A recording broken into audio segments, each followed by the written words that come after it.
अध्याय 5 सामाजिक विषमता एवं बहिष्कार के स्वरूप।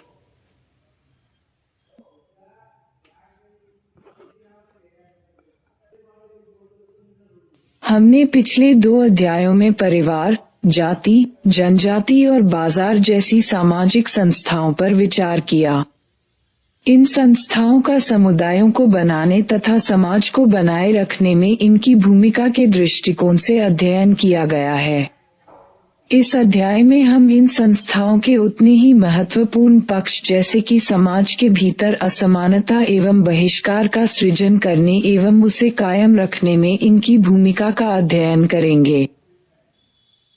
भारत में जन्मे और यहीं पले बड़े लोग जानते हैं कि सामाजिक विषमता एवं बहिष्कार जीवन की एक वास्तविकता है।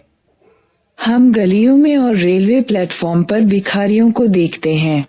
हम छोटे छोटे बच्चों को घरेलू नौकर भवन निर्माण के काम में कार्य करते हुए, सड़क के किनारे बने ढाबों, चाय की दुकानों में सफाई करने वालों के रूप में देखते हैं। हम इन छोटे बच्चों को, जो कि नगरीय मध्य वर्ग के घरों में घरेलू नौकर के रूप में काम करते हैं, अपने से बड़े बच्चों का स्कूल बस्ता धोते हुए देखकर आश्चर्यचकित नहीं होते हैं। ये हमें एक अन्याय के रूप में महसूस नहीं होता कि कुछ बच्चों को शिक्षा से वंचित किया जा रहा है। हम में से कुछ विद्यालयों में बच्चों के साथ जातिगत भेदभाव के बारे में पढ़ते हैं और कुछ इसका सामना करते हैं।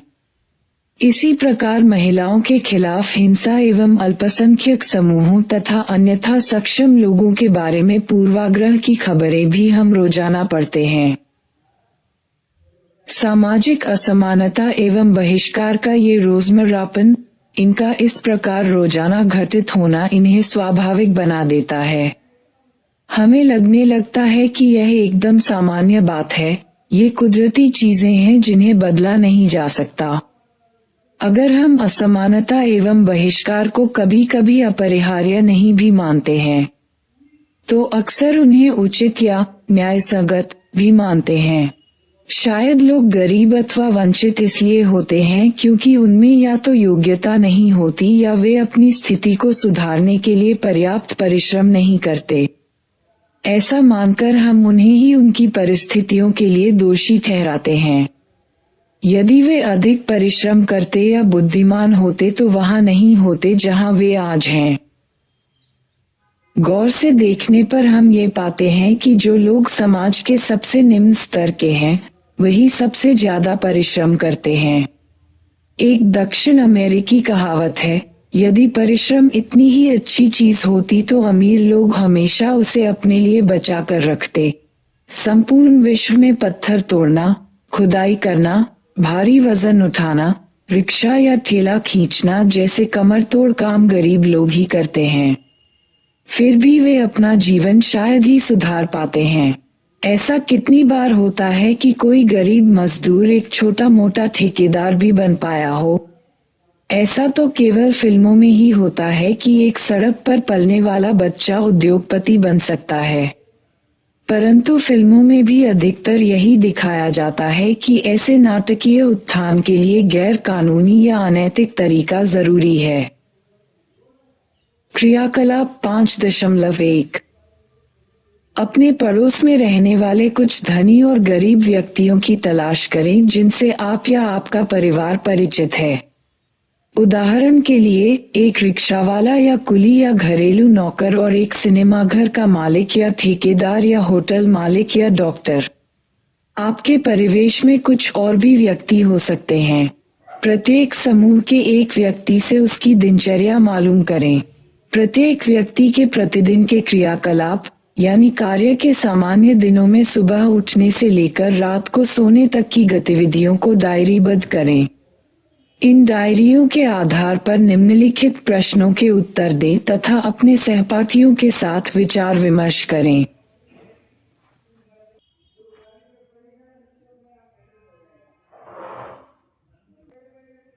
ग्रेटर देन ये व्यक्ति कितने घंटे काम करते हैं? वे किस तरह का काम करते हैं? क्या उनका काम थकाने वाला, तनावयुक्त, सुखद या अरुचिकर है? कार्यस्थल पर उनके अन्य व्यक्तियों से कैसे संबंध होते हैं? क्या वे दूसरों को आदेश देते हैं या दूसरों के आदेशों का पालन करते हैं? क्या वे दूसरों के सहयोग पर निर्भर हैं या दूसरों पर नियंत्रण रखते हैं? जिनके साथ वे काम करते हैं, क्या वे उनसे आदरपूर्वक व्यवहार करते हैं या उन्हें ही दूसरे व्यक्तियों को आदर देना पड़ता है? ऐसा भी हो सकता है कि गरीब और कभी कभार धनी व्यक्ति भी कोई काम न कर रहा हो या अभी उसके पास काम न हो। यदि ऐसा है तब भी आप उनकी दिनचर्या मालूम करें और निम्नलिखित कुछ और प्रश्नों का उत्तर दें। ग्रेटर देन वह व्यक्ति बेरोजगार क्यों है? क्या वह कोई काम ढूंढ रहा है? वह अपना निर्वाह कैसे करता है? उनकी बेरोजगारी का उन पर क्या प्रभाव पड़ता है? क्या उनकी जीवनशैली अब उस समय से अलग है जब वह काम कर रहे थे?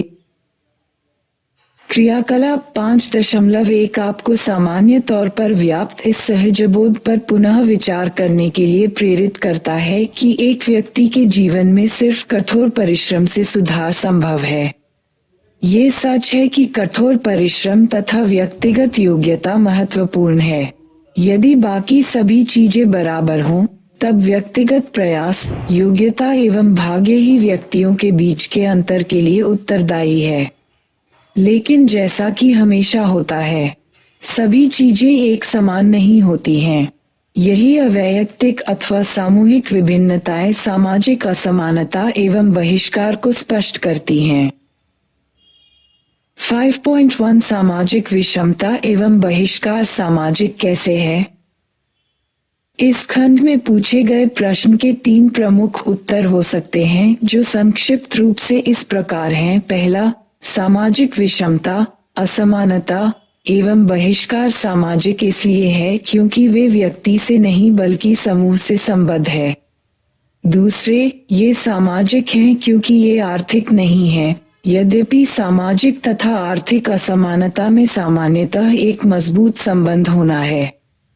तीसरे, ये व्यवस्थित एवं संरचनात्मक हैं, अर्थात सामाजिक असमानता का एक निश्चित स्वरूप है। सामाजिकता के इन तीनों अर्थों पर आगे संक्षेप में विश्लेषण किया जाएगा। सामाजिक विषमता। प्रत्येक समाज में कुछ लोगों के पास धन, संपदा, शिक्षा, स्वास्थ्य एवं शक्ति जैसे मूल्यवान संसाधन का दूसरों की अपेक्षा ज्यादा बड़ा हिस्सा होता है।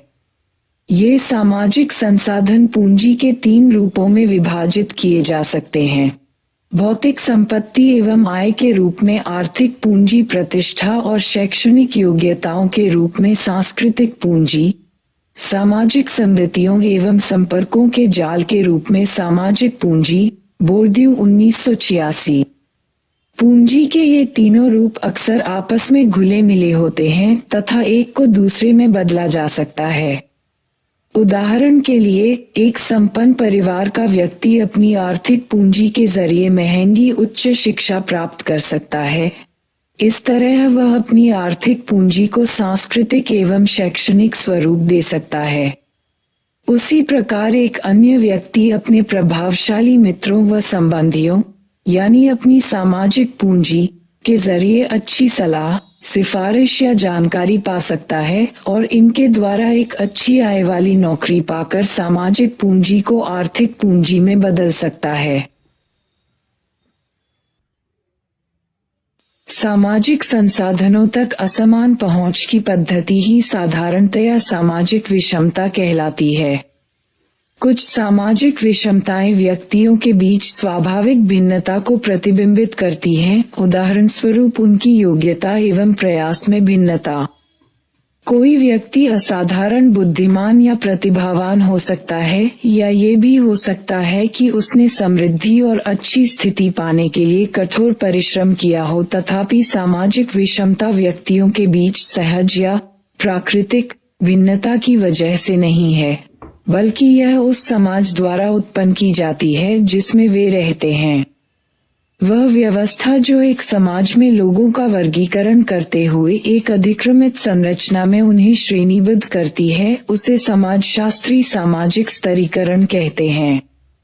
यह अधिक्रम लोगों की पहचान एवं अनुभव, उनके दूसरों से संबंध तथा साथ ही संसाधनों एवं अवसरों तक उनकी पहुंच को आकार देता है। 3 मुख्य सिद्धांत सामाजिक स्तरीकरण की व्याख्या करते हैं। 1. सामाजिक स्तरीकरण व्यक्तियों के बीच की विभिन्नता का प्रकार ही नहीं बल्कि समाज की एक विशिष्टता है। सामाजिक स्तरीकरण समाज में व्यापक रूप से पाई जाने वाली व्यवस्था है जो सामाजिक संसाधनों को लोगों की विभिन्न श्रेणियों में असमान रूप से बांटती है। तकनीकी रूप से सबसे अधिक आदिम समाजों में जैसे शिकारी एवं संग्रहकर्ता समाज में बहुत थोड़ा उत्पादन होता था, अतः केवल प्रारंभिक सामाजिक स्तरीकरण ही मौजूद था। तकनीकी रूप से अधिक उन्नत समाज में जहां लोग अपनी मूलभूत जरूरतों से अधिक उत्पादन करते हैं, सामाजिक संसाधन विभिन्न सामाजिक श्रेणियों में असमान रूप से बटा होता है, जिसका लोगों की व्यक्तिगत क्षमता से कुछ भी लेना देना नहीं होता है। 2. सामाजिक स्तरीकरण पीढ़ी दर पीढ़ी बना रहता है। ये परिवार और सामाजिक संसाधनों के एक पीढ़ी से अगली पीढ़ी में उत्तराधिकार के रूप में घनिष्ठता से जुड़ा है। एक व्यक्ति की सामाजिक स्थिति प्रदत्त अर्थात अपने आप मिली हुई होती है, अर्थात बच्चे अपने माता पिता की सामाजिक स्थिति को पाते हैं। जाति व्यवस्था के अंदर जन्म ही व्यावसायिक अवसरों को निर्धारित करता है। एक दलित पारंपरिक व्यवसाय जैसे खेतिहर मजदूर, सफाईकर्मी या चमड़े का काम करने वाला अपने कार्य से ही बंध कर रह जाता है और उसके पास ऊंची तनख्वाह वाली सफेदपोश नौकरी या पेशेवर नौकरी के अवसर बहुत कम होते हैं। सामाजिक असमानता का प्रदत्त पक्ष अंतर्विवाह प्रथा से और सुदृढ़ होता है। चूंकि विवाह अपनी जाति के सदस्यों में ही सीमित है, अतः अंतरजातीय विवाह द्वारा जातीय विभाजनों को क्षीण करने की संभावना खत्म हो जाती है। 3. सामाजिक स्तरीकरण को विश्वास या विचारधारा द्वारा समर्थन मिलता है। सामाजिक स्तरीकरण की कोई भी व्यवस्था पीढ़ी दर पीढ़ी नहीं चल सकती जब तक कि व्यापक तौर पर यह माना न जाता हो कि वह या तो न्यायसंगत या अपरिहार्य है। उदाहरण के लिए, जाति व्यवस्था को धार्मिक या कर्मकांडीय दृष्टिकोण से शुद्धता एवं अशुद्धता के आधार पर न्यायोचित ठहराया जाता है, जिसमें जन्म और व्यवसाय की बदौलत ब्राह्मणों को सबसे उच्च स्थिति और दलितों को सबसे निम्न स्थिति दी गई है। यद्यपि ऐसा नहीं है कि हर व्यक्ति असमानता की इस व्यवस्था को ठीक मानता है। ज्यादातर वे लोग जिन्हें अधिक सामाजिक विशेषाधिकार प्राप्त हैं, वही सामाजिक स्तरीकरण की व्यवस्था जैसे जाति तथा प्रजाति का जोरदार समर्थन करते हैं। जो इस अधिक्रम में सबसे नीचे हैं और इस वजह से शोषित तथा अपमानित हुए हैं, वही इसे सबसे ज्यादा चुनौती दे सकते हैं। हम अक्सर सामाजिक भेदभाव और बहिष्कार की केवल आर्थिक संसाधनों के विभेदीकरण के रूप में ही चर्चा करते हैं, जबकि यह आंशिक रूप से ही सत्य है। लोग ज्यादातर अपने लिंग, धर्म, नृजातीयता,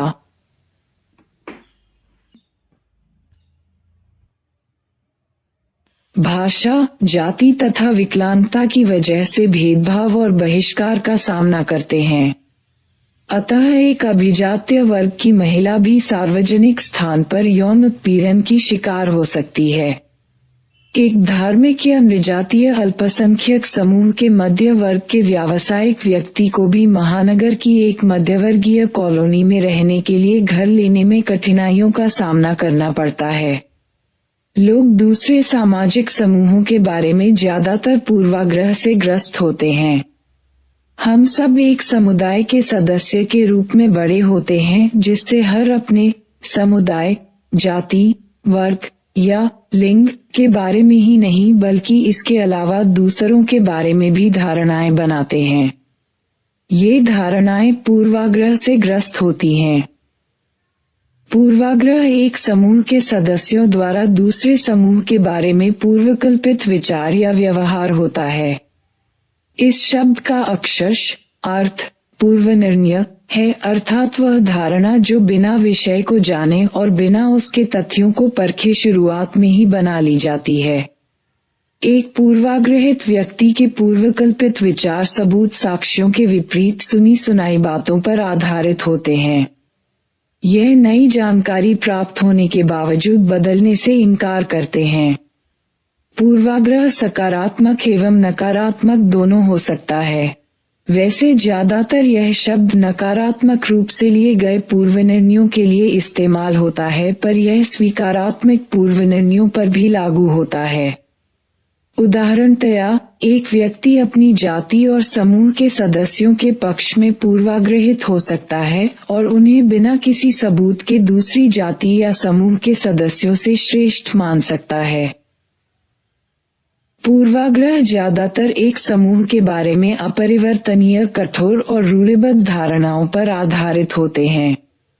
रूढ़िबद्ध धारणाएं ज्यादातर नृजातीय और प्रजातीय समूहों और महिलाओं के बारे में प्रयोग की जाती है।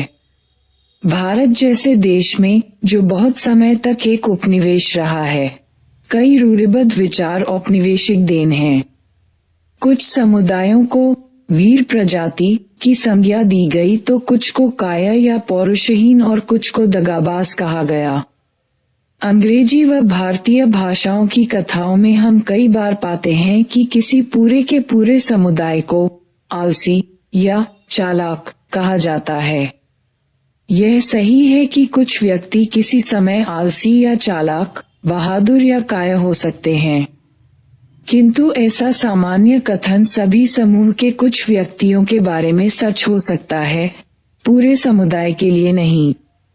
लेकिन ऐसे व्यक्तियों के बारे में भी यह हमेशा सच नहीं होता। वही व्यक्ति भिन्न समयों पर आलसी और परिश्रमी हो सकते हैं। रूढ़िबद्ध धारणा पूरे समूह को एक समान श्रेणी में स्थापित कर देती है और इस धारणा के अंतर्गत व्यक्तिगत, समयानुसार या परिस्थितिजन्य भिन्नता को भी नकार दिया जाता है। इसके अनुसार पूरे समुदाय को एकल व्यक्ति के रूप में देखा जाता है, मानो उसमें एक ही विशेषता या लक्षण हो। यदि पूर्वाग्रह मनोवृत्ति और विचारों को दर्शाता है तो भेदभाव दूसरे समूह अथवा व्यक्ति के प्रति किया गया व्यवहार है।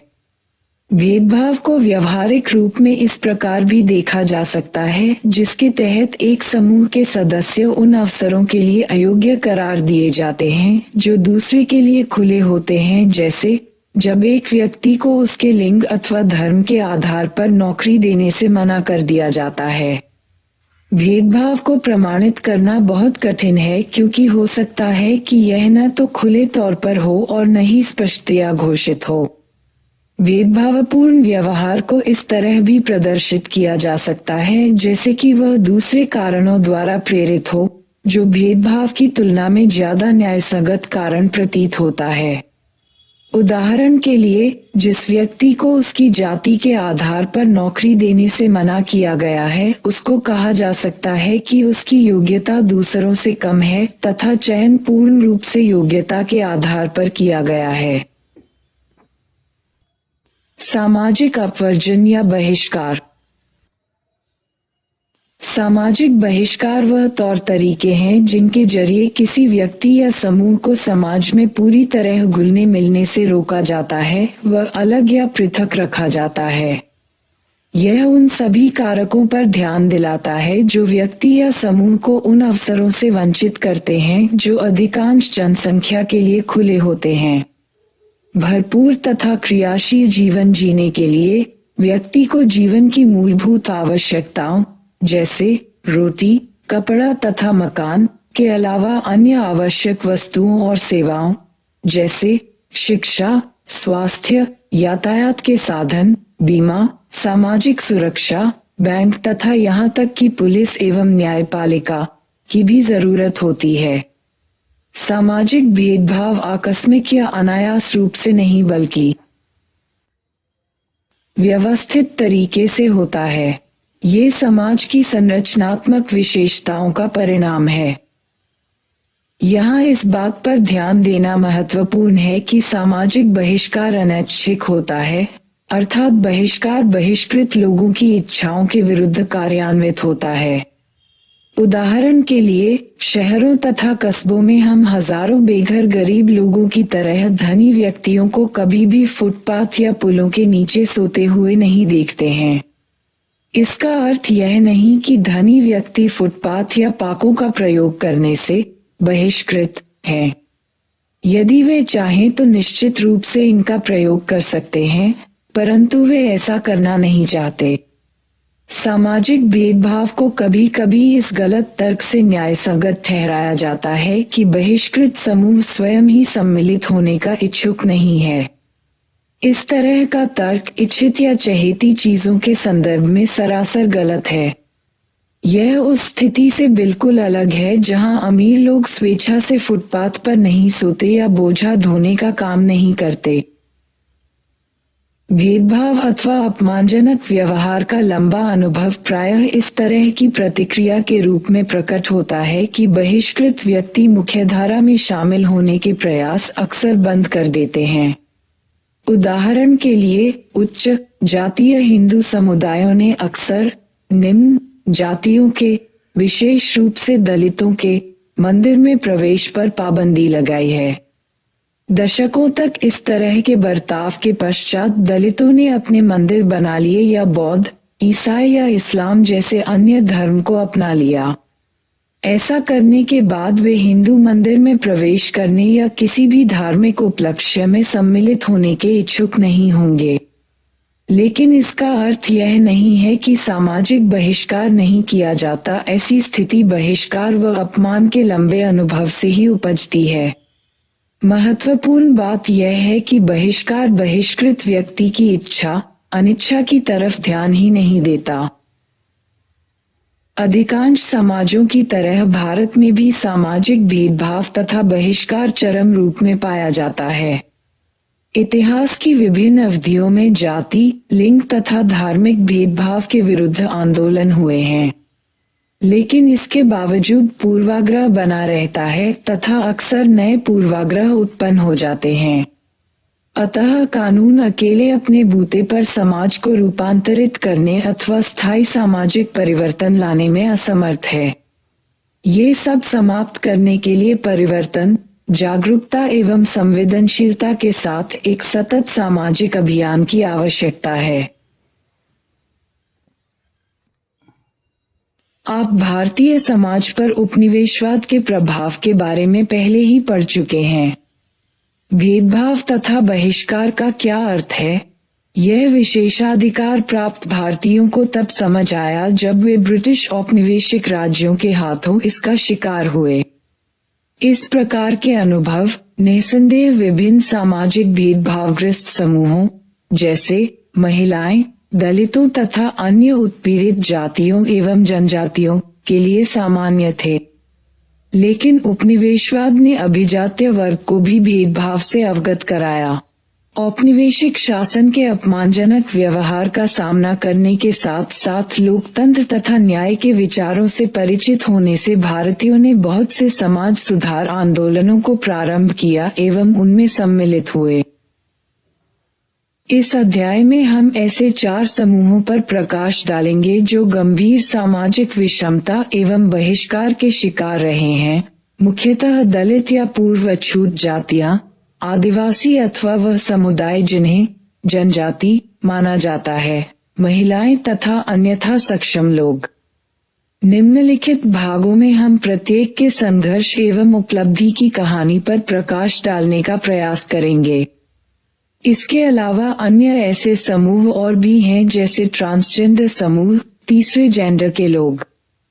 इनकी जानकारी बॉक्स 5.1 में दी जा रही है। ट्रांसजेंडर सामान्यतः समाज 2 इकाइयों में विभाजित है, स्त्री और पुरुष। यह एक अपरिवर्तनीय व्यवस्था है, परंतु शरीर विज्ञान में हुए अनेक शोधों ने शरीर को चयन प्रणाली का भाग बना दिया है। पुरुष अनेक चिकित्सा यंत्रों को प्रयोग कर स्वयं को महिला का रूप दे सकता है और महिला यदि चाहे तो अन्य यंत्रों के द्वारा स्वयं को पुरुष शरीर का रूप दे सकती है।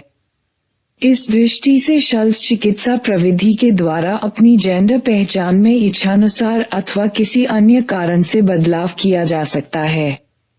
सरल शब्दों में अगर कहें तो पुरुष से स्त्री के रूप में एवं स्त्री से पुरुष के रूप में स्वेच्छा से बदलाव की स्थिति ट्रांसजेंडर की अवधारणा को बनाती एवं स्पष्ट करती है। थर्ड जेंडर, सामाजिक इकाइयों की वह श्रेणी जो कि ना तो पुरुष और ना ही स्त्री के रूप में रेखांकित की जाती है। इस श्रेणी में वास्तव में वे लोग आते हैं जो कि महिला एवं पुरुष की विशेषताओं का मिश्रण है। थर्ड जेंडर की पहचान या तो स्वयं सामाजिक इकाई अथवा समूह, समाज या परिवार द्वारा की जाती है। चूंकि ये सामाजिक इकाइयां न तो पूर्ण पुरुष और न ही पूर्ण महिला हैं, इसलिए इन्हें तीसरा जेंडर कहा जाता है। भारत सहित अनेक देशों ने इस सामाजिक श्रेणी को वैधानिक मान्यता प्रदान की है और इन्हें अनेक अधिकारों का पात्र बनाकर समानता के मूल्यों से परिचित कराया है। भारत में तो तीसरे जेंडर के लोग चुनाव लड़ने के लिए स्वयं को नामांकित कर सकते हैं। 5.2 जाति और जनजाति, दो व्यवस्थाएं जो विषमता को कायम रखती है एवं न्याय संगत सिद्ध करती है। जाति एक भेदभावपूर्ण व्यवस्था। जाति व्यवस्था एक विशिष्ट भारतीय सामाजिक संस्था है जो विशेष जातियों में पैदा हुए व्यक्तियों के विरुद्ध भेदभावपूर्ण व्यवहार को लागू करती है एवं न्याय संगत ठहराती है। भेदभाव के यह व्यवहार अपमानजनक, बहिष्कारी तथा शोषणकारी हैं। ऐतिहासिक रूप से जाति व्यवस्था व्यक्तियों का उनके व्यवसाय तथा परिस्थिति के आधार पर वर्गीकरण करती थी। प्रत्येक जाति एक व्यवसाय से जुड़ी थी। इसका तात्पर्य है कि एक विशेष जाति में जन्मा व्यक्ति उस व्यवसाय में भी जन्म लेता था जो उसकी जाति से जुड़ा था, उसके पास कोई विकल्प नहीं था।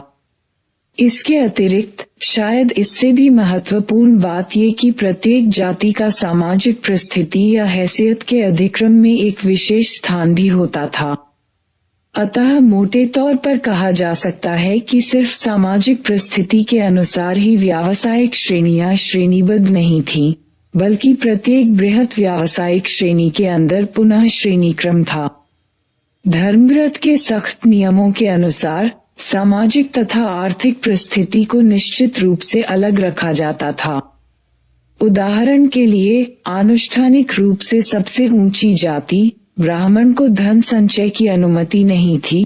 ब्राह्मण धार्मिक या पालौकिक क्षेत्र में सर्वोपरि होने के बावजूद क्षत्रिय राजाओं की इहलौकिक या धर्म से परे शक्ति के अधीन होते थे।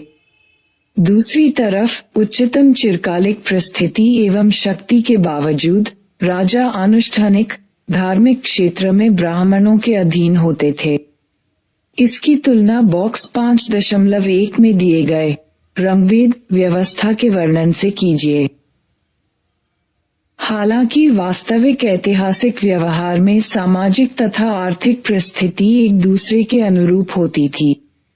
अतः स्पष्टतया सामाजिक जैसे जाति तथा आर्थिक हैसियत में घनिष्ठ संबंध था।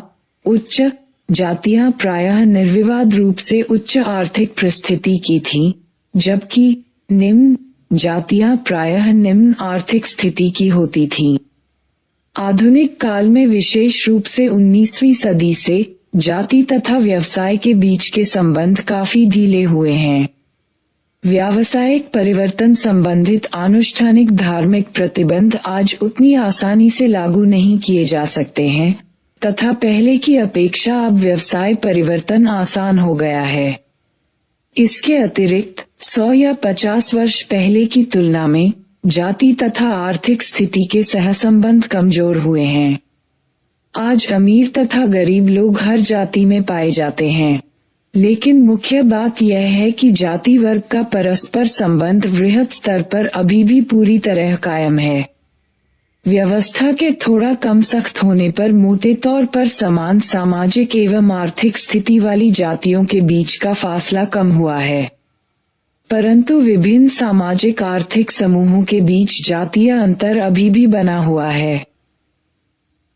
यद्यपि समाज निश्चित रूप से बदला है, लेकिन व्यापक स्तर पर बहुत ज्यादा परिवर्तन नहीं हुआ है।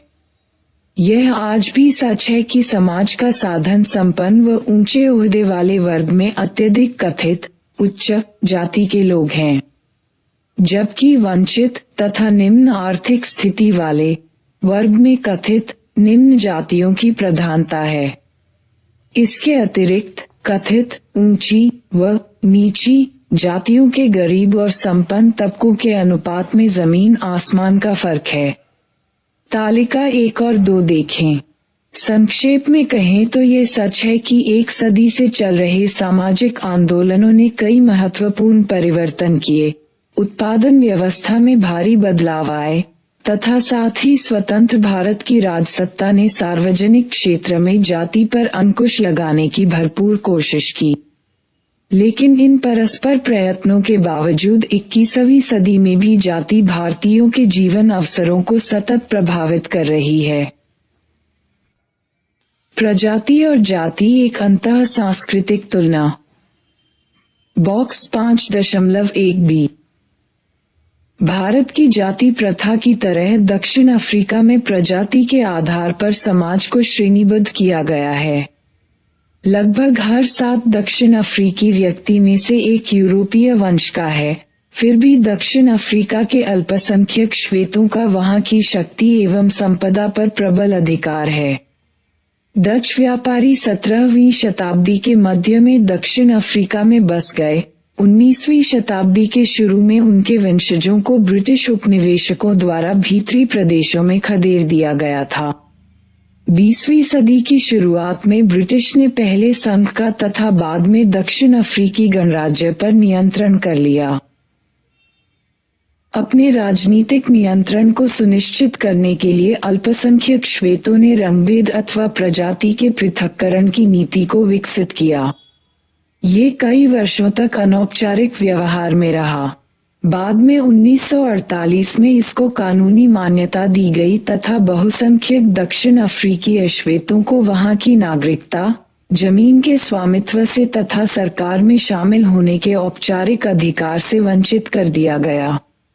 प्रत्येक व्यक्ति का प्रजाति के आधार पर वर्गीकरण किया गया तथा मिश्रित विवाह पर पाबंदी लगा दी गई। एक प्रजातीय जाति के रूप में अश्वेतों के पास कम आय वाली नौकरियां थीं। सामान्य तौर पर श्वेतों द्वारा प्राप्त आय की तुलना में उनकी आय सिर्फ 1/4 थी।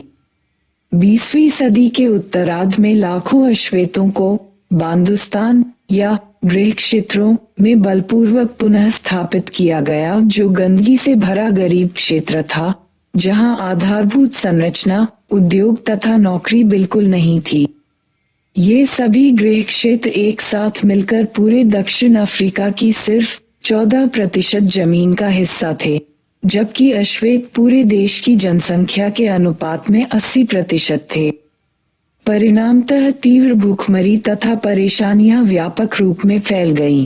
संक्षेप में, उस देश में विपुल प्राकृतिक संसाधनों तथा हीरों, मूल्यवान खनिज पदार्थों के होते हुए भी अधिकांश लोग घोर गरीबी में जीवन जी रहे थे।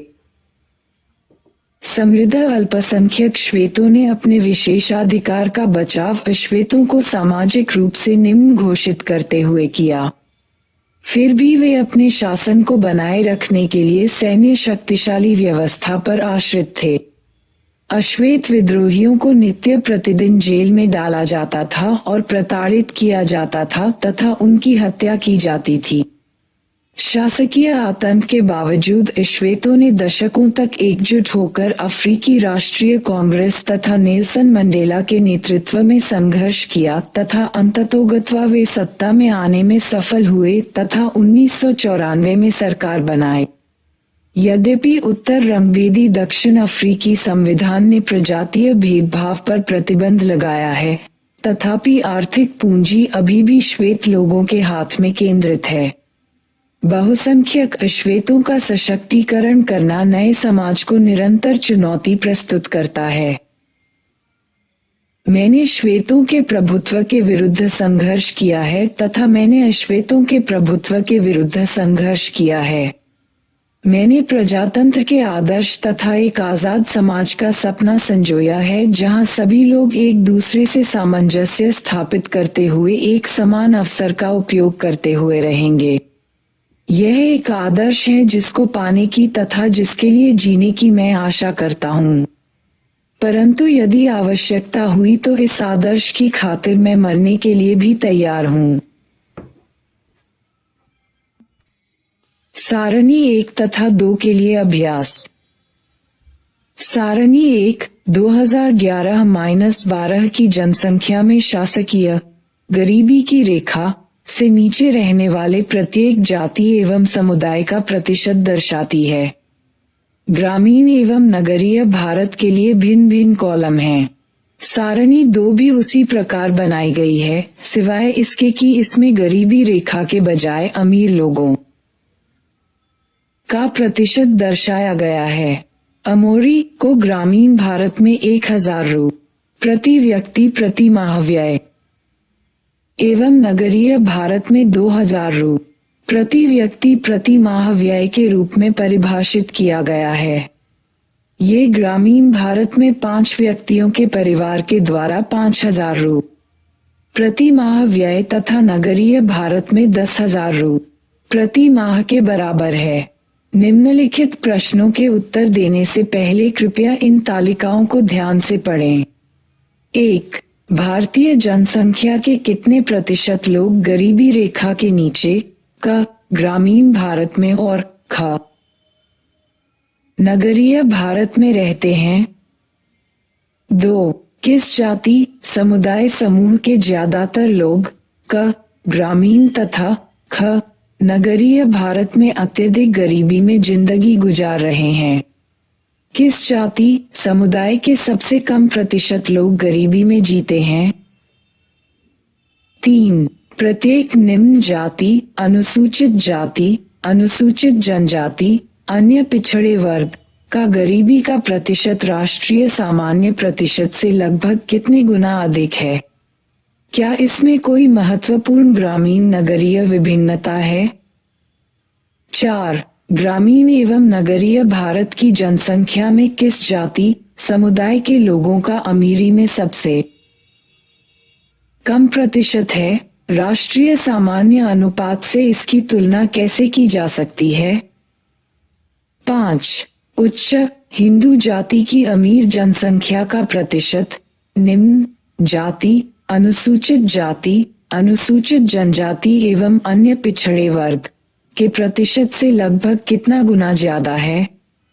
6. ये सारणियां आपको अन्य पिछड़े वर्गों की स्थिति के बारे में क्या बतलाती हैं? क्या इनमें कोई महत्वपूर्ण ग्रामीण नगरीय विभिन्नता है?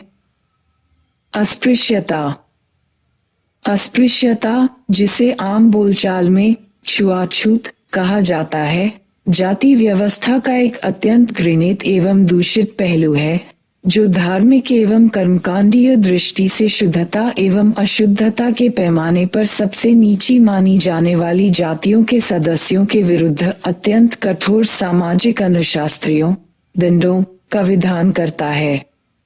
सच पूछिए तो अस्पृश्य यानी अछूत मानी जाने वाली जातियों का जाति सोपान या अधिक्रम में कोई स्थान ही नहीं है। वे तो इस व्यवस्था से बाहर हैं। उन्हें तो इतना अधिक अशुद्ध एवं अपवित्र माना जाता है कि उनके जरा छू जाने भर से ही अन्य सभी जातियों के सदस्य अत्यंत अशुद्ध हो जाते हैं, जिसके कारण अछूत कहे जाने वाले व्यक्ति को तो अत्यधिक कठोर दंड भुगतना पड़ता ही है, साथ ही उच्च जाति का जो व्यक्ति छुआ गया है उसे भी फिर से शुद्ध होने के लिए कई शुद्धिकरण क्रियाएं करनी होती हैं। सच तो ये है कि भारत के कई क्षेत्रों, विशेष रूप से दक्षिण भारत में दूर से अशुद्धता की धारणा विद्यमान थी, जिसके अनुसार अछूत समझे जाने वाले व्यक्ति की उपस्थिति अथवा छाया ही अशुद्ध समझी जाती थी। इस शब्द का आक्षरिक अर्थ सीमित होने के बावजूद अस्पृश्यता की संस्था शारीरिक संपर्क से बचने या अछूत से दूर रहने का आदेश तो देती ही है, साथ ही तथाकथित अछूत के लिए कई सामाजिक अनुशास्त्रियों की व्यवस्था भी करती है। यहाँ ये बता देना महत्वपूर्ण है कि अस्पृश्यता के 3 मुख्य आयाम हैं: अपवर्जन या बहिष्कार, अनादर एवं अधीनता और शोषण। इस प्रघटना को परिभाषित करने के लिए ये तीनों आयाम समान रूप से महत्वपूर्ण हैं। यद्यपि अन्य यानी स्पृश्य मानी जाने वाली नीची जातियों को भी कुछ हद तक अधीनता और शोषण का सामना करना पड़ता है, लेकिन उन्हें बहिष्कार का उतना चरम रूप नहीं सहना। एक दलित सफाई करने वाले की रोजाना अग्नि परीक्षा। बॉक्स। भारत में हाथ से मैला उठाने वाले लोगों की संख्या लगभग 80 लाख है। नारायणम्मा भी उनमें से एक है। वह आंध्र प्रदेश में अनंतपुर नगर पालिका के 400 सीटों वाले सार्वजनिक शौचालय को साफ करती हैं। थोड़ी थोड़ी देर बाद जब शौचालय का इस्तेमाल करने वाली औरतें बाहर आ जाती हैं, तो नारायणम्मा और उनकी साथिनों को भीतर बुलाया जाता है। शौचालय सूखा है, उसमें मल बहाने के लिए फ्लश नहीं है। मल हर सीट के नीचे इकट्ठा होता रहता है या बहकर खुले नाले में चला जाता है। यह नारायणम्मा का काम है कि वह एक चपटी टीन की तश्तरी में अपनी झाड़ू की सहायता से मल को इकट्ठा कर अपनी टोकरी में डाल लें।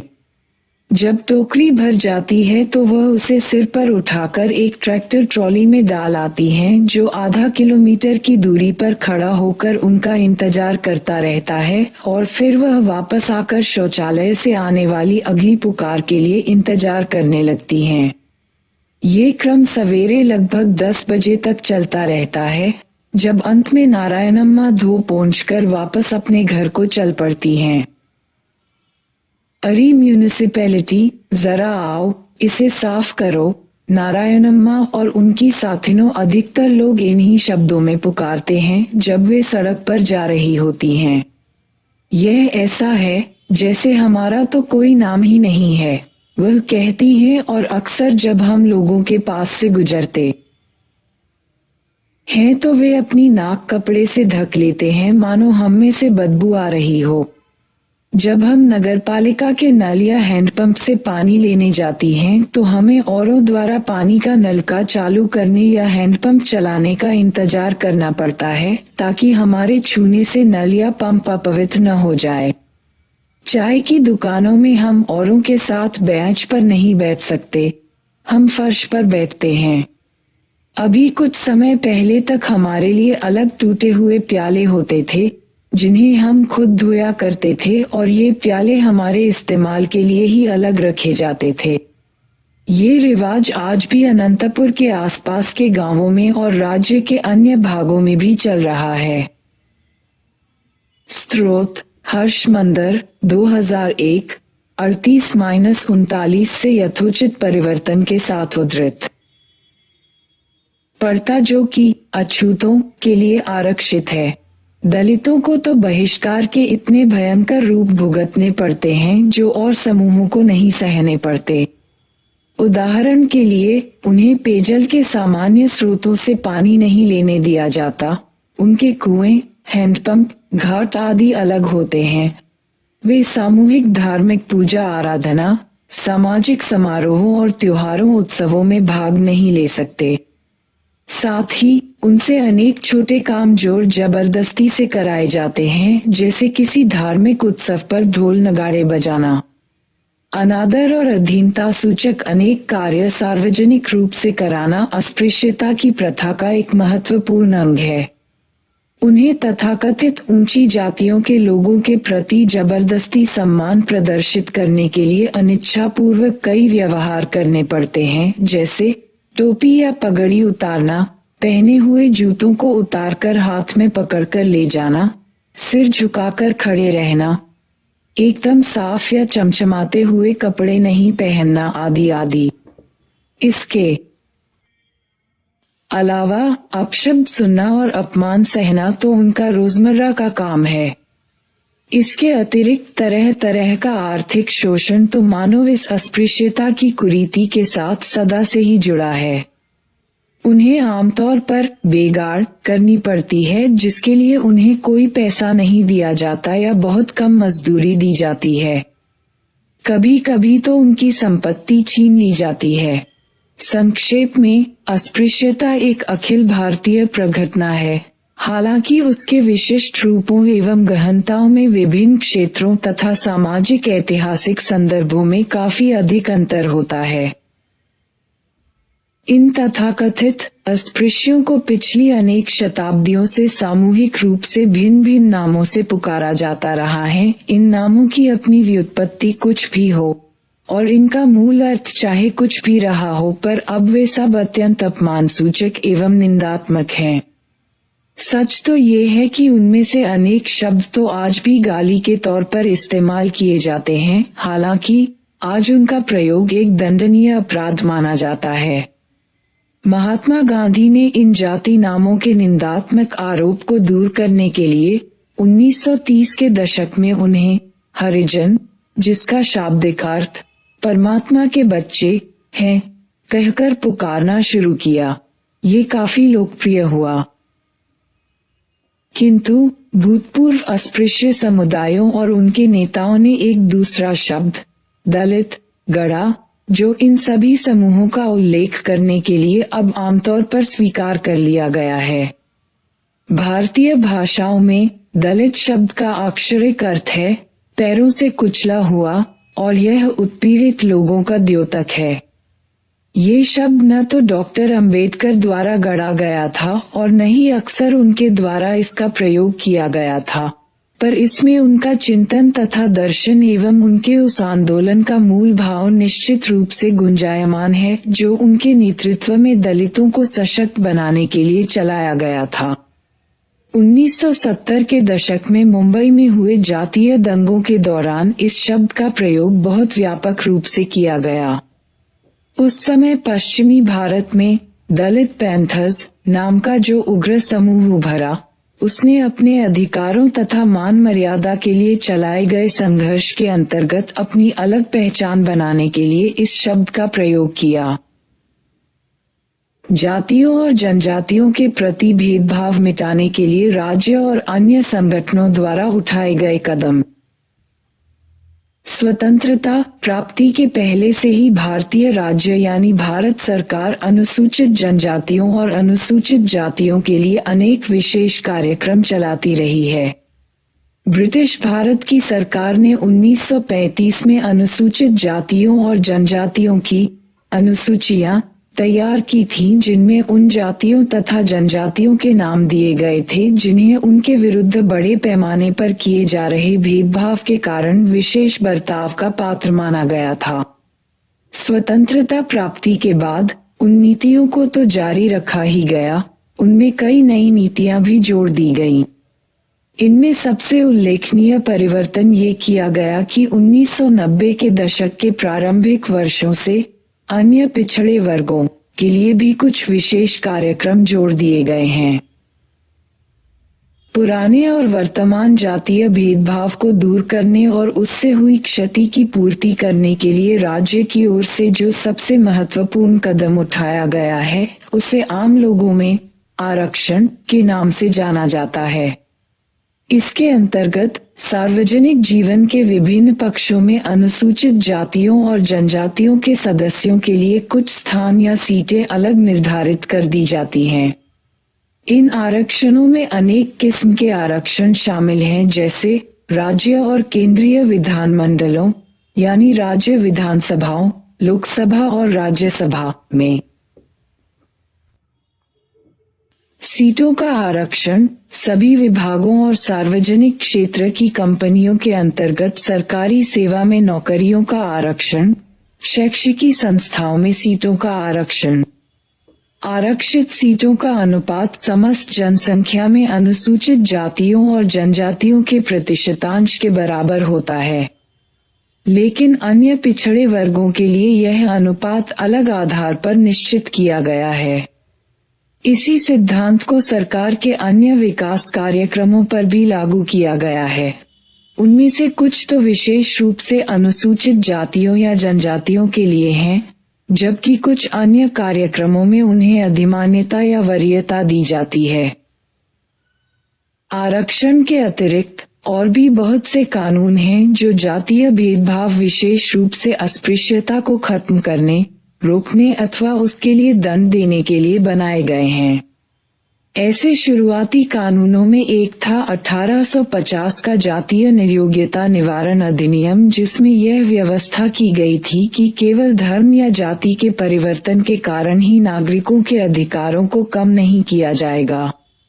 ऐसा ही सबसे हाल का कानून था 2005 का संविधान संशोधन 93वां संशोधन अधिनियम, जो 23 जनवरी 2006 को कानून बना। संयोगवश 1850 का कानून और 2006 का संशोधन दोनों ही शिक्षा से संबंधित थे। 93वां संशोधन उच्चतर शिक्षा की संस्थाओं में अन्य पिछड़े वर्गों,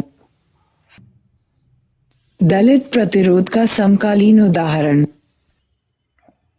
गोहाना हरियाणा में सोनीपत रोहतक राजमार्ग पर एक छोटा गर्दीला कस्बा है, जहां प्रगति का आश्वासन देने वाले बड़े बड़े विज्ञापन पट लगे हुए हैं।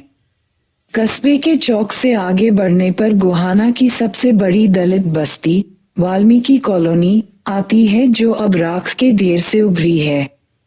31 अगस्त 2005 के दिन इस दलित बस्ती को जाट लोगों की एक भीड़ ने लूटपाट कर जला डाला था। कारण ये था कि दलित युवकों के साथ हुए एक झगड़े में एक जाट युवक मारा गया था। इस कत्ल के हादसे के बाद दलित लोग वहां से भाग गए थे। उन्हें जाटों के हमले का डर था। वहां की गश्ती पुलिस ने जाटों की भीड़ को न रोकना ही ठीक समझा। परिणामस्वरूप दलितों के 54 घर जला डाले गए। इस आगजनी के जरिए जाट दलितों को सबक सिखाना चाहते थे। विनोद कुमार ने कहा, उनका घर भी जला दिया गया था। पुलिस, प्रशासन और सरकार में जाटों का बोलबाला है। वे तो बस तमाशबीन की तरह हमारे घरों को जलता हुआ देखते रहे। उद्धरण चिन्ह। 5 महीने बाद जलाए गए घर फिर से बना दिए गए हैं। उनके आगे के भाग को चमकदार गुलाबी, लाल और हरे रंगों से पोत दिया गया है। प्रत्येक घर के दरवाजे पर वाल्मीकि की तस्वीरों के साथ संगमरमर की टाइलें सजा दी गई हैं, जो वहां के निवासियों की दलित पहचान को उजागर करती है। हमें वापस तो आना ही था। ये हमारा घर है, कुमार ने कहा। वह अपने नीले पुते हुए घर की बैठक में नए खरीदे गए सोफे पर बैठे थे। कुमार गोहाना के दलितों की हिम्मत का प्रतीक है। उसकी उम्र 30-32 साल है। वह झाड़ू लगाने का काम नहीं करता जो जाति समाज ने उन्हें करने के लिए कहा था। वह एक बीमा कंपनी में वरिष्ठ सहायक हैं। अधिकांश दलितों ने शिक्षा को अपना लिया है। वे जाति व्यवस्था की नियंत्रण की रेखा को पार कर गए हैं। हम में से बहुतों ने मास्टर डिग्री हासिल कर ली है और वे सरकारी और गैर सरकारी नौकरियां कर रहे हैं। हमारे अधिकतर लड़के स्कूल जाते हैं और लड़कियां भी स्कूल जाती हैं। कुमार ने कहा, वाल्मीकि कॉलोनी के युवा लोग अब पुराने धर्म के दबे हुए, तकलीफें सहने वाले दलित नहीं रहे। जैसा लोग परंपरागत रूप से सोचते होंगे, नाइकी जूते और रैंगलर जीन्स की नकल कर बनाए गए जूतों और जीन्स में सजे इन युवाओं के हाव भाव से उद्धत, विद्रोही व्यवहार झलकता है। किंतु हरियाणा के भूमिहीन दलितों में से अधिकांश के लिए समाज में ऊपर की ओर बढ़ना अभी कठिन बना हुआ है। अधिकांश लड़के हाई स्कूल के बाद पढ़ाई छोड़ देते हैं क्योंकि वे बहुत गरीब हैं, सुदेश कटारिया ने कहा, जो कि एक बहुराष्ट्रीय कंपनी में सहायक इंजीनियर के पद पर कार्यरत हैं।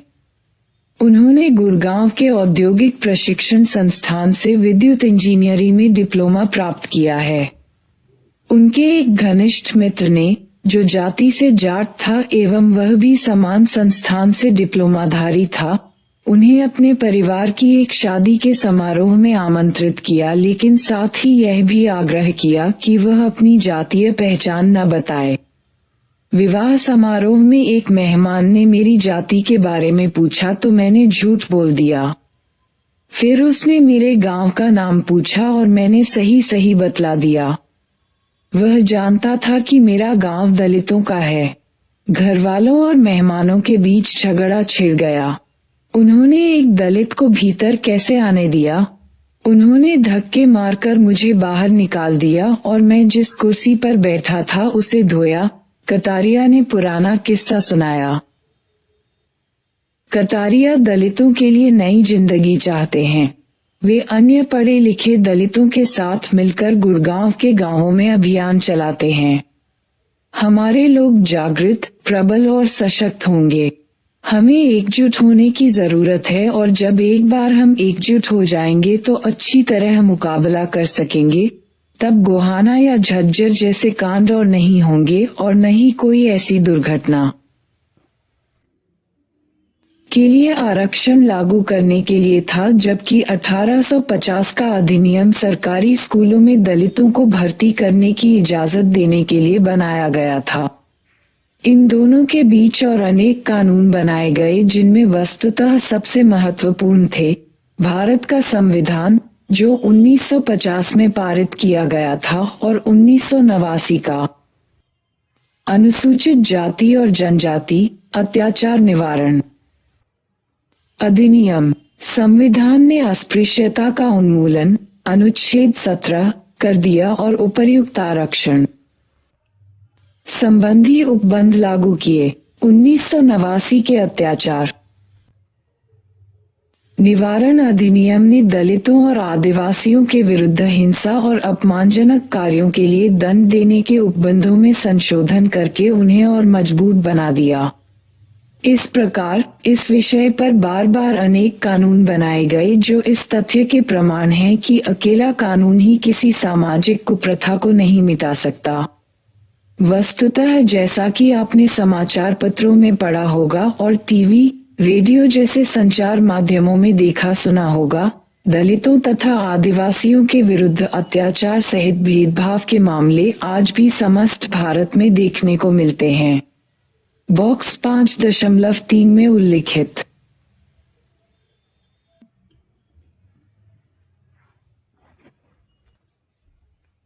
मामला एक उदाहरण मात्र है। समाचार पत्रों और संचार माध्यमों से आप ऐसे अनेकानेक मामलों के बारे में जान सकते हैं। कोई सरकारी कार्यवाही अकेले ही सामाजिक परिवर्तन नहीं ला सकती।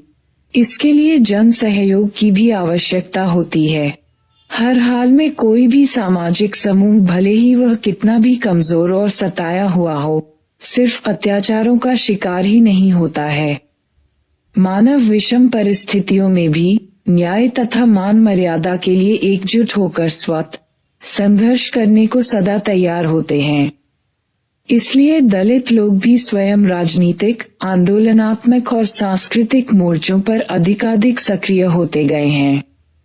ज्योतिबा फुले, योतीदास, पेरियार, अंबेडकर जैसे अनेक दलित नेताओं, अध्याय 3 देखें, द्वारा स्वतंत्रता प्राप्ति से पहले के दौर में संघर्ष एवं आंदोलन किए गए थे। वे और अन्य नए आंदोलन भी स्वतंत्रता प्राप्ति के बाद उत्तर प्रदेश की बहुजन समाज पार्टी और कर्नाटक की दलित संघर्ष समिति जैसे समकालीन राजनीतिक संगठनों द्वारा चलाए जाते रहे हैं।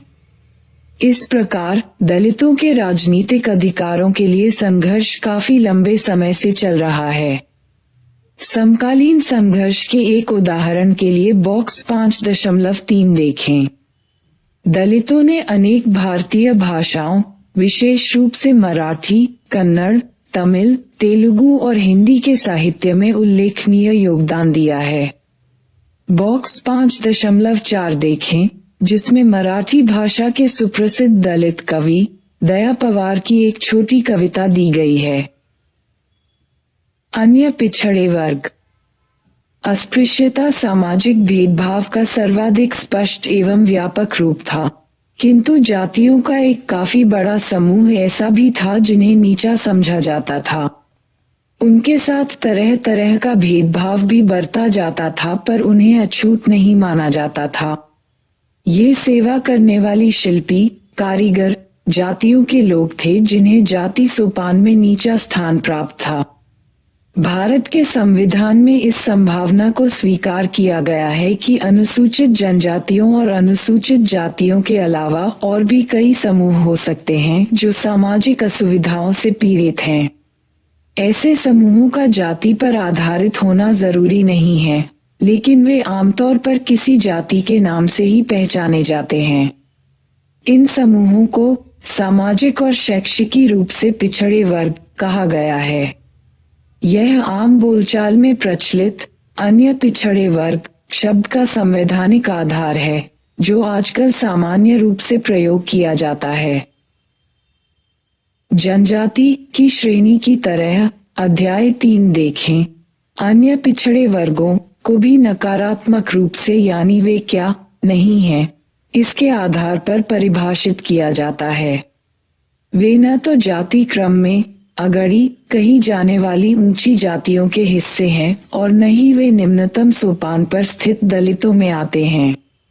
लेकिन चूंकि जाति हिंदू धर्म तक ही सीमित नहीं रही है, बल्कि सभी प्रमुख भारतीय धर्मों में घुस आई है, इसलिए अन्य धर्मों में भी पिछड़ी जातियां पाई जाती हैं तथा इनकी भी समान परंपरागत व्यावसायिक पहचान होती है और इनकी सामाजिक आर्थिक परिस्थिति भी वैसी ही अथवा उनसे भी बदतर होती है।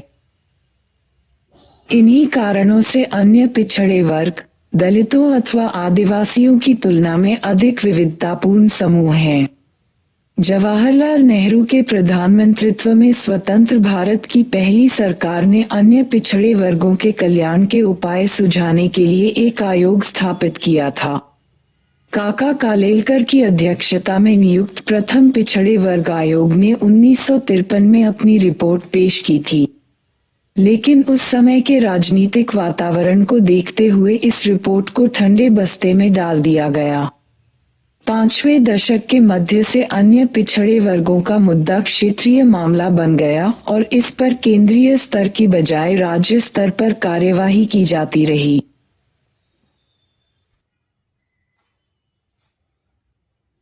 दक्षिणी राज्यों में पिछड़ी जातियों के राजनीतिक आंदोलनों का लंबा इतिहास रहा है, जो वहां 20वीं सदी के प्रारंभिक वर्षों में शुरू हो गए थे। इन शक्तिशाली सामाजिक आंदोलनों के कारण अन्य पिछड़े वर्गों की समस्याओं पर ध्यान देने की नीतियां वहां अधिकांश उत्तरी राज्यों में चर्चित होने से पहले ही अपनाई जाने लगी थीं। अन्य पिछड़े वर्गों का मुद्दा केंद्रीय स्तर पर 1970 के दशक के आखिरी वर्षों में तब फिर से उठ खड़ा हुआ जब आपातकाल इमरजेंसी के बाद जनता पार्टी ने शासन की बागडोर संभाली। उस समय बीपी मंडल की अध्यक्षता में दूसरा पिछड़े वर्ग आयोग नियुक्त किया गया, किंतु आगे चलकर जब 1990 में केंद्रीय सरकार ने मंडल आयोग की 10 वर्ष पुरानी रिपोर्ट को कार्यान्वित करने का निर्णय लिया, तभी अन्य पिछड़े वर्ग का मुद्दा राष्ट्रीय राजनीति में एक प्रमुख विषय बन गया। 1990 के दशक से हमें उत्तर भारत में अन्य पिछड़े वर्गों और दलितों दोनों में ही निचली जातियों के आंदोलनों में फिर से तेजी दिखाई दी। अन्य पिछड़े वर्गों के मुद्दे के राजनीतिकरण से यह संभावना बढ़ गई कि उनकी बड़ी भारी संख्या को राजनीतिक प्रभाव यानी वोटों में बदला जा सकता है। हाल के सर्वेक्षणों से पता चलता है कि राष्ट्रीय जनसंख्या में पिछड़े वर्गों का प्रतिशतांश लगभग 41% है। राष्ट्रीय स्तर पर ऐसा पहले संभव नहीं था, इसीलिए कालेलकर आयोग की रिपोर्ट को ठंडे बस्ते में डाल दिया गया था और मंडल आयोग की रिपोर्ट की लंबे समय तक उपेक्षा की गई थी। उच्च स्तर के अन्य पिछड़े वर्गों, जो अधिकतर भूमिधर जातियां हैं और भारत के अनेक क्षेत्रों में वहां के ग्रामीण समाज में प्रभुत्वशाली हैं, और निम्न स्तर के अन्य पिछड़े वर्गों, जो बहुत ही गरीब और सुविधावंचित लोग हैं और अक्सर सामाजिक आर्थिक दृष्टि से दलितों से बहुत भिन्न नहीं हैं, के बीच पाई जाने वाली घोर विषमताओं ने इस राजनीतिक श्रेणी की समस्याओं से निपटना बहुत कठिन बना दिया है। तथापि भूधारण और राजनीतिक प्रतिनिधित्व को छोड़कर, जहां उनके विधायकों तथा सांसदों की संख्या काफी बड़ी है, बाकी सभी कार्यक्षेत्रों में अन्य पिछड़े वर्गों का प्रतिनिधित्व काफी कम है। यद्यपि उच्च स्तर के अन्य पिछड़े वर्ग ग्रामीण क्षेत्र में अपना प्रभुत्व बनाए हुए हैं, लेकिन नगरों में अन्य पिछड़े वर्गों की स्थिति काफी खराब है, यानी उनकी स्थिति ऊंची जातियों की बजाय काफी हद तक अनुसूचित जातियों और जनजातियों जैसी ही है। आदिवासी संघर्ष। अनुसूचित जातियों की तरह ही अनुसूचित जनजातियों को भी भारतीय संविधान द्वारा विशेष रूप से निर्धनता, शक्तिहीनता तथा सामाजिक लांछन से पीड़ित सामाजिक समूह के रूप में पहचाना गया है। जन या जनजातियों को ऐसा वनवासी समझा गया जिनके पहाड़ी या जंगली इलाकों के विशिष्ट परिस्थितियों में आवास ने उनकी आर्थिक, सामाजिक और राजनीतिक विशेषताओं को आकार दिया। लेकिन ये पारिस्थितिक पृथकता कहीं भी पूर्ण नहीं थी, अर्थात वे एकदम अलग थलग या संपर्कहीन नहीं थे। जनजातीय समूहों का हिंदू समाज और संस्कृति से लंबा और निकट का नाता रहा है, जिससे जनजाति और जाति के बीच की परिसीमाएं काफी जीर्ण शीर्ण हो गई हैं। अध्याय 3 में जनजाति की संकल्पना पर हुई चर्चा को याद करें। आदिवासियों के मामले में उनकी आबादी के एक इलाके से दूसरे इलाके में आने जाने से हालात और भी उलझ गए हैं। आज पूर्वोत्तर राज्यों को छोड़कर देश में ऐसा कोई इलाका नहीं है जहां केवल जनजातीय लोग ही रहते हों। सिर्फ ऐसे इलाके हैं जहां जनजातीय लोगों का जमावड़ा अधिक है, यानी उनकी आबादी घनी है। 19वीं शताब्दी के मध्य से अब तक बहुत से गैर जनजातीय लोग मध्य भारत के जनजातीय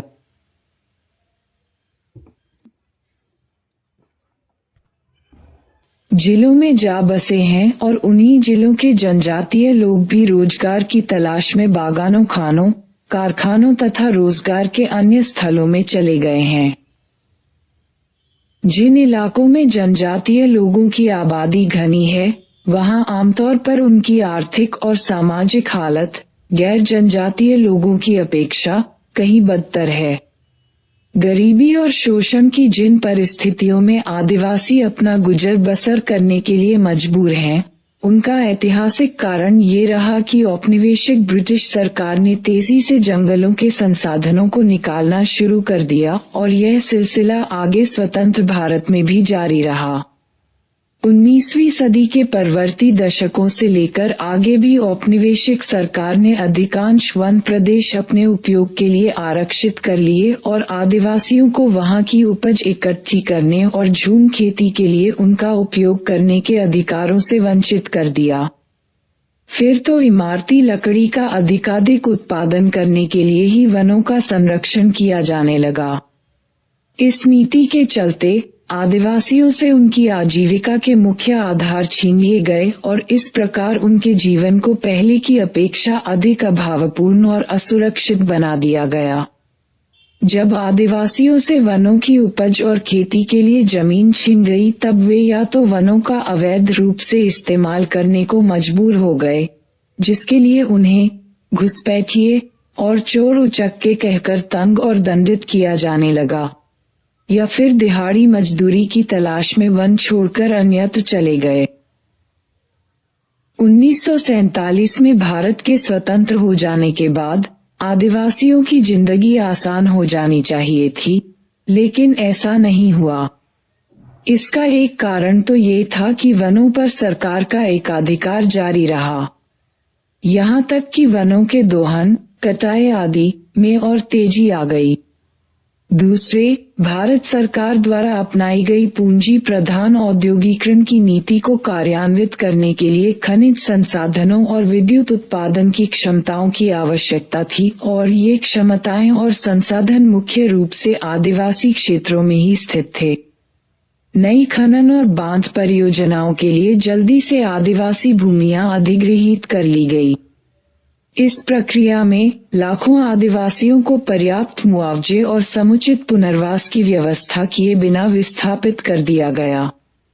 राष्ट्रीय विकास और आर्थिक समृद्धि के नाम पर इस कार्य को न्यायोचित ठहराया गया।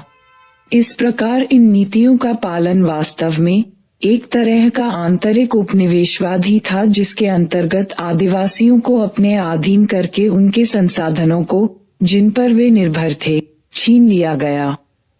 पश्चिमी भारत में नर्मदा नदी पर सरदार सरोवर बांध और आंध्र प्रदेश में गोदावरी नदी पर पोलावरम बांध बनाने की परियोजनाओं से लाखों आदिवासी विस्थापित हो जाएंगे, जो उन्हें पहले से अधिक अभावग्रस्त बना देगा।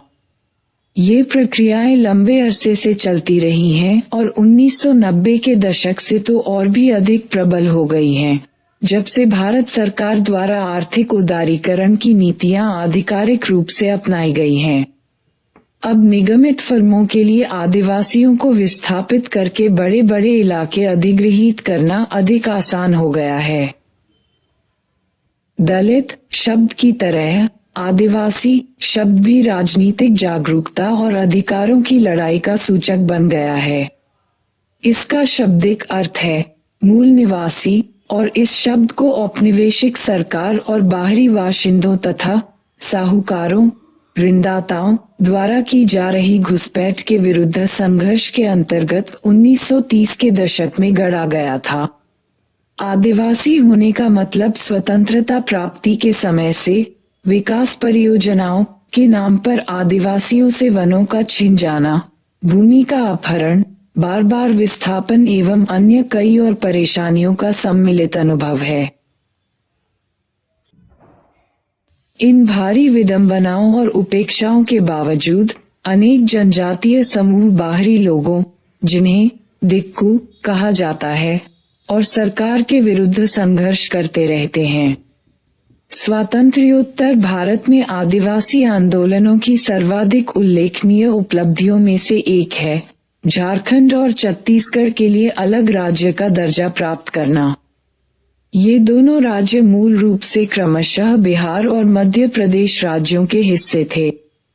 इस दृष्टि से आदिवासी और उनके संघर्ष दलित संघर्ष से भिन्न है, क्योंकि दलितों के विपरीत आदिवासी संलग्न इलाकों में संकेंद्रित थे, इसलिए वे अपने लिए अलग राज्य की मांग कर सके। विकास के नाम पर आदिवासी गोली वर्षा के शिकार।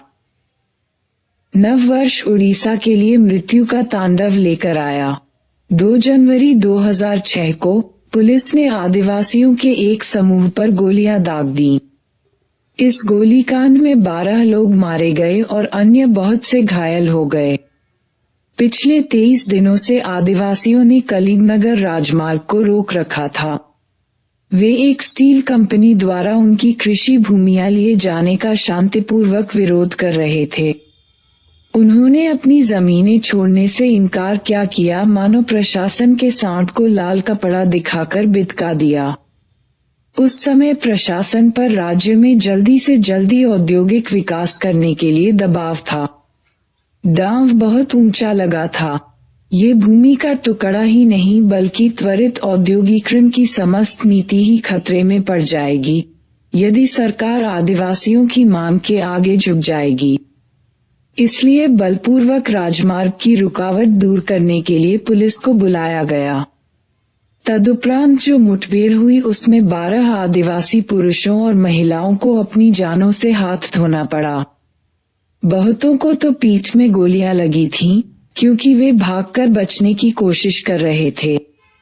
जब मरे हुए आदिवासियों के शव उनके परिवारों को सौंपे गए तो वे ये देखकर स्तब्ध रह गए कि पुलिस ने उनके हाथ, पुरुषों की जननेंद्रिय और स्त्रियों के स्तन काट लिए थे। शवों को इस तरह क्षत विक्षत किया जाना इस चेतावनी का द्योतक था कि हम कुछ भी कर सकते हैं। कलीमनगर का हत्याकांड इससे पहले और बाद में हुए ऐसे ही कांडों की तरह थोड़े से समय के लिए अखबारों की सुर्खियों में रहा और फिर जनता की नजरों से गायब हो गया। गरीब आदिवासियों की जिंदगी और मौत, उनके शरीरों और जमीनों पर लगे राज्य शक्ति के घावों के निशान वापस विस्मृति के गर्त में चले गए। पर उनका संघर्ष आज भी जारी है और उस पर चर्चा करके हम न केवल तब से चले आ रहे अन्याय का मुकाबला करने का संकल्प दोहराते हैं, बल्कि हम ये समझने की कोशिश भी करते हैं कि इस संघर्ष में आज भारत के पर्यावरण और विकास के क्षेत्र से जुड़े अनेक प्रमुख मुद्दे भी गड्ढमड्ढ हैं, अर्थात समाहित हैं। देश के अन्य बहुत से आदिवासी बहुल इलाकों की तरह मध्य उड़ीसा के जाजपुर जिले का कलीमनगर इलाका भी एक विरोधाभास प्रस्तुत करता है। यहाँ प्राकृतिक संसाधनों का तो भंडार है, पर उसके विपरीत यहाँ के निवासी खासतौर पर छोटे किसान और श्रमिक घोर गरीबी की पीड़ा सह रहे हैं। इस इलाके में खनिज लोहे का जो भरपूर भंडार है वह तो राज्य की संपत्ति है और उनके विकास का अर्थ है कि आदिवासी भूमियों को राज्य द्वारा अनिवार्य रूप से कौड़ियों के भाव अधिग्रहित कर लेना। हो सकता है कि थोड़े से स्थानीय निवासियों को औद्योगिक क्षेत्र में कोई छोटी मोटी नौकरी हाथ लग जाए, पर अधिकांश आदिवासी लोग तो आगे और भी अधिक गरीब हो जाएंगे और उन्हें दिहाड़ी मजदूरों के रूप में भुखमरी की कगार पर जीवन यापन करना होगा। अनुमान लगाया गया है कि 3 करोड़ यानी कनाडा की संपूर्ण जनसंख्या से भी अधिक लोग 1947 से भारत के स्वतंत्र होने के बाद से इस भूमि अधिग्रहण नीति के परिणामस्वरूप विस्थापित हुए हैं। फर्नांडिस 1991। उनमें से लगभग 75% लोग, जैसा कि सरकार ने खुद स्वीकार किया है, अब भी पुनर्वास की प्रतीक्षा कर रहे हैं। भूमि अधिग्रहण की यह प्रक्रिया इसलिए न्यायोचित ठहराई जाती है क्योंकि यह जनहित में है और राज्य औद्योगिक उत्पादन और आधारभूत ढांचे का विस्तार करके आर्थिक समृद्धि को बढ़ावा देने के लिए प्रतिबद्ध है। ये दावा किया जाता है कि राष्ट्र के विकास के लिए ऐसी समृद्धि आवश्यक है। इन दलीलों के साथ एक नया औचित्य और जोड़ दिया गया है। 1991 से भारत सरकार ने आर्थिक उदारीकरण की नीति को अपना रखा है, जिसके तहत राज्य को कल्याण कार्यों से वंचित कर दिया गया है और निजी फर्मों को नियंत्रित करने वाले संस्थागत उपकरणों को खत्म कर दिया गया है। आर्थिक नीति को अधिक से अधिक विदेशी मुद्रा अर्जित करने के लिए फिर से ढाला गया है और भारतीय तथा विदेशी फर्मों को निर्यात के लिए, उत्पादन में पूंजी निवेश को प्रोत्साहन देने के लिए रियायतें और सब्सिडियां, आर्थिक सहायता दी गई हैं। कलीमनगर के लौह खनिज में इस्पात के लिए अंतर्राष्ट्रीय स्तर पर बढ़ी हुई मांग के कारण उद्योगपतियों की दिलचस्पी बढ़ी है और इसी वजह से कंपनियां इस ओर आकर्षित हुई थी। एक कंपनी ने इस्पात के एक नए कारखाने संयंत्र का काम शुरू करने के लिए उड़ीसा की राज्य सरकार से जमीन खरीदी थी और वह कारखाना स्थल को घेरने के लिए एक चारदीवारी बना रही थी। इस दीवार के निर्माण ने ही विरोध भड़काया था, जिसके परिणामस्वरूप कुछ आदिवासी मारे गए थे। राज्य सरकार ने वर्षों पहले इन आदिवासियों को प्रति एकड़ कुछ हजार रुपये अदा करके ये जमीन जबरदस्ती हासिल की थी। चूंकि आदिवासी उन्हें मिले मामूली मुआवजे के बल पर अपनी रोजी रोटी का कोई वैकल्पिक साधन नहीं जुटा पाए, इसलिए वे उसी इलाके में रहते रहे और उस जमीन को जोतते रहे जिस पर कानूनी तौर पर उनका अब कोई हक नहीं रहा था।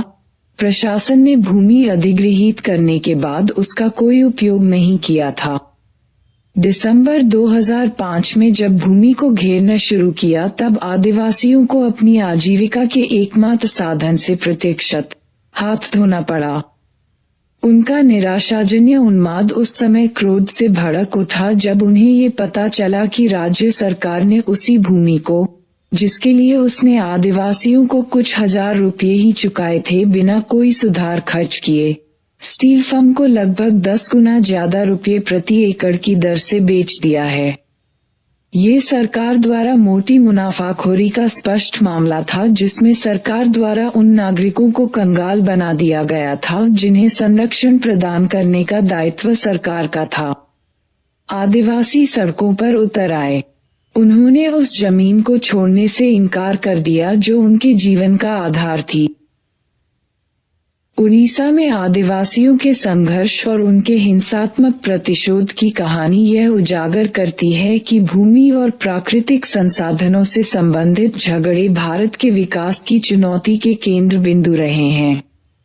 अब कलीमनगर के साथ नर्मदा, सिंगरौली, टिहरी, हीराकुंड, कोयलकारो, सुवर्णरेखा, नागरहोल, प्लाचीमाडा और अन्य बहुत से स्थलों के नाम भी भारत के पर्यावरणीय संघर्षों के मानचित्र पर अंकित हो गए हैं। दूसरे मानचित्रों की तरह इसकी रूपरेखा भी गहरी सामाजिक और राजनीतिक विभिन्नता को प्रतिबिंबित करती है जो कि समकालीन भारत की एक विशेषता है। कलिंगनगर के बारे में और पढ़ने के लिए फ्रंटलाइन वॉल्यूम 23 जनवरी 14-27 के अंक को पढ़ें या the people's union for civil liberties report को http://www.pucl.org/topics/dalit-tribal2006 kalingganagar.htm पर देखें। 5.3 स्त्रियों की समानता और अधिकारों के लिए संघर्ष। पुरुषों और स्त्रियों के बीच जैविक और शारीरिक स्पष्ट अंतरों के कारण अक्सर यही समझा जाता है कि लैंगिक असमानता प्रकृति की ही देन है। किंतु इस बाहरी दिखावट के बावजूद विद्वानों ने ये भी दर्शा दिया है कि पुरुषों और स्त्रियों के बीच असमानताएं प्राकृतिक नहीं बल्कि सामाजिक हैं। उदाहरण के लिए ऐसे कोई जैविक कारण नहीं दिखाई देते जिनसे ये स्पष्ट हो सके कि सार्वजनिक शक्ति संपन्न पदों पर स्त्रियां इतनी कम संख्या में क्यों पाई जाती हैं। और न ही प्रकृति में इस प्रश्न का कोई स्पष्ट उत्तर मिलता है कि अधिकांश समाजों में आमतौर पर स्त्रियों को पारिवारिक संपत्ति का छोटा हिस्सा क्यों मिलता है अथवा बिल्कुल नहीं मिलता। लेकिन जिन समाजों का स्वरूप सामान्य से हटकर है उनकी ओर से इस असमानता के विरोध में एक प्रबलतम तर्क दिया जाता है कि यदि स्त्रियां परिवारों की मुखिया बनने और पारिवारिक संपत्ति को उत्तराधिकार में पाने के लिए जैविक रूप से अयोग्य थीं, तो फिर मातृवंशीय समाज जैसे केरल का नायर समाज होता था और मेघालय का खासी समाज जो आज भी मातृवंशीय है, सदियों तक सफलतापूर्वक क्यों चलते रहे। अनेक अफ्रीकी समाजों में स्त्रियां किसानों तथा व्यापारियों के रूप में अपना काम सफलतापूर्वक कैसे करती रही हैं। संक्षेप में, पुरुषों तथा स्त्रियों के बीच असमानता का कोई जैविक कारण नहीं है। इस प्रकार लिंग भी जाति और वर्ग की तरह ही सामाजिक विषमता या असमानता और बहिष्कार का एक रूप है, लेकिन इसके अपने अलग लक्षण या विशेषताएं हैं। इस अनुभाग में हम ये देखेंगे कि लैंगिक असमानता को भारतीय संदर्भ में असमानता क्यों और कैसे माना जाने लगा और इस मान्यता के परिणामस्वरूप किस प्रकार की प्रतिक्रियाएं उत्पन्न हुई। आधुनिक भारत में स्त्रियों की स्थिति का प्रश्न 19वीं सदी के मध्य वर्गीय सामाजिक सुधार आंदोलनों के एक हिस्से के रूप में उदित हुआ। इन आंदोलनों का स्वरूप सभी क्षेत्रों में एक जैसा नहीं था। उन्हें अक्सर मध्य वर्गीय सुधार आंदोलनों की संज्ञा इसीलिए दी जाती थी कि इन सुधारकों में से बहुत से लोग नए उभरते हुए पाश्चात्य शिक्षा प्राप्त भारतीय मध्य वर्ग से थे। वे अक्सर आधुनिक पश्चिम के लोकतांत्रिक आदर्शों द्वारा और अपने स्वयं के अतीत की लोकतांत्रिक परंपराओं पर गर्व एवं गौरव महसूस करते हुए इन सुधारों के लिए प्रेरित हुए थे। कई सुधारकों ने तो स्त्रियों के अधिकारों के लिए संघर्ष करने के प्रयोजन से इन दोनों संसाधनों का उपयोग किया था। हम इस संबंध में यहाँ कुछ उदाहरण दे सकते हैं, जैसे बंगाल में राजा राममोहन राय ने सती विरोधी अभियान का नेतृत्व किया। बॉम्बे प्रेसिडेंसी में वहां के अग्रणी सुधारक रानाडे ने विधवाओं के पुनर्विवाह के लिए आंदोलन चलाया। ज्योतिबा फुले ने एक साथ जातीय और लैंगिक अत्याचारों के विरुद्ध आवाज उठाई और सर सैयद अहमद खान ने इस्लाम में सामाजिक सुधारों के आंदोलन का नेतृत्व किया।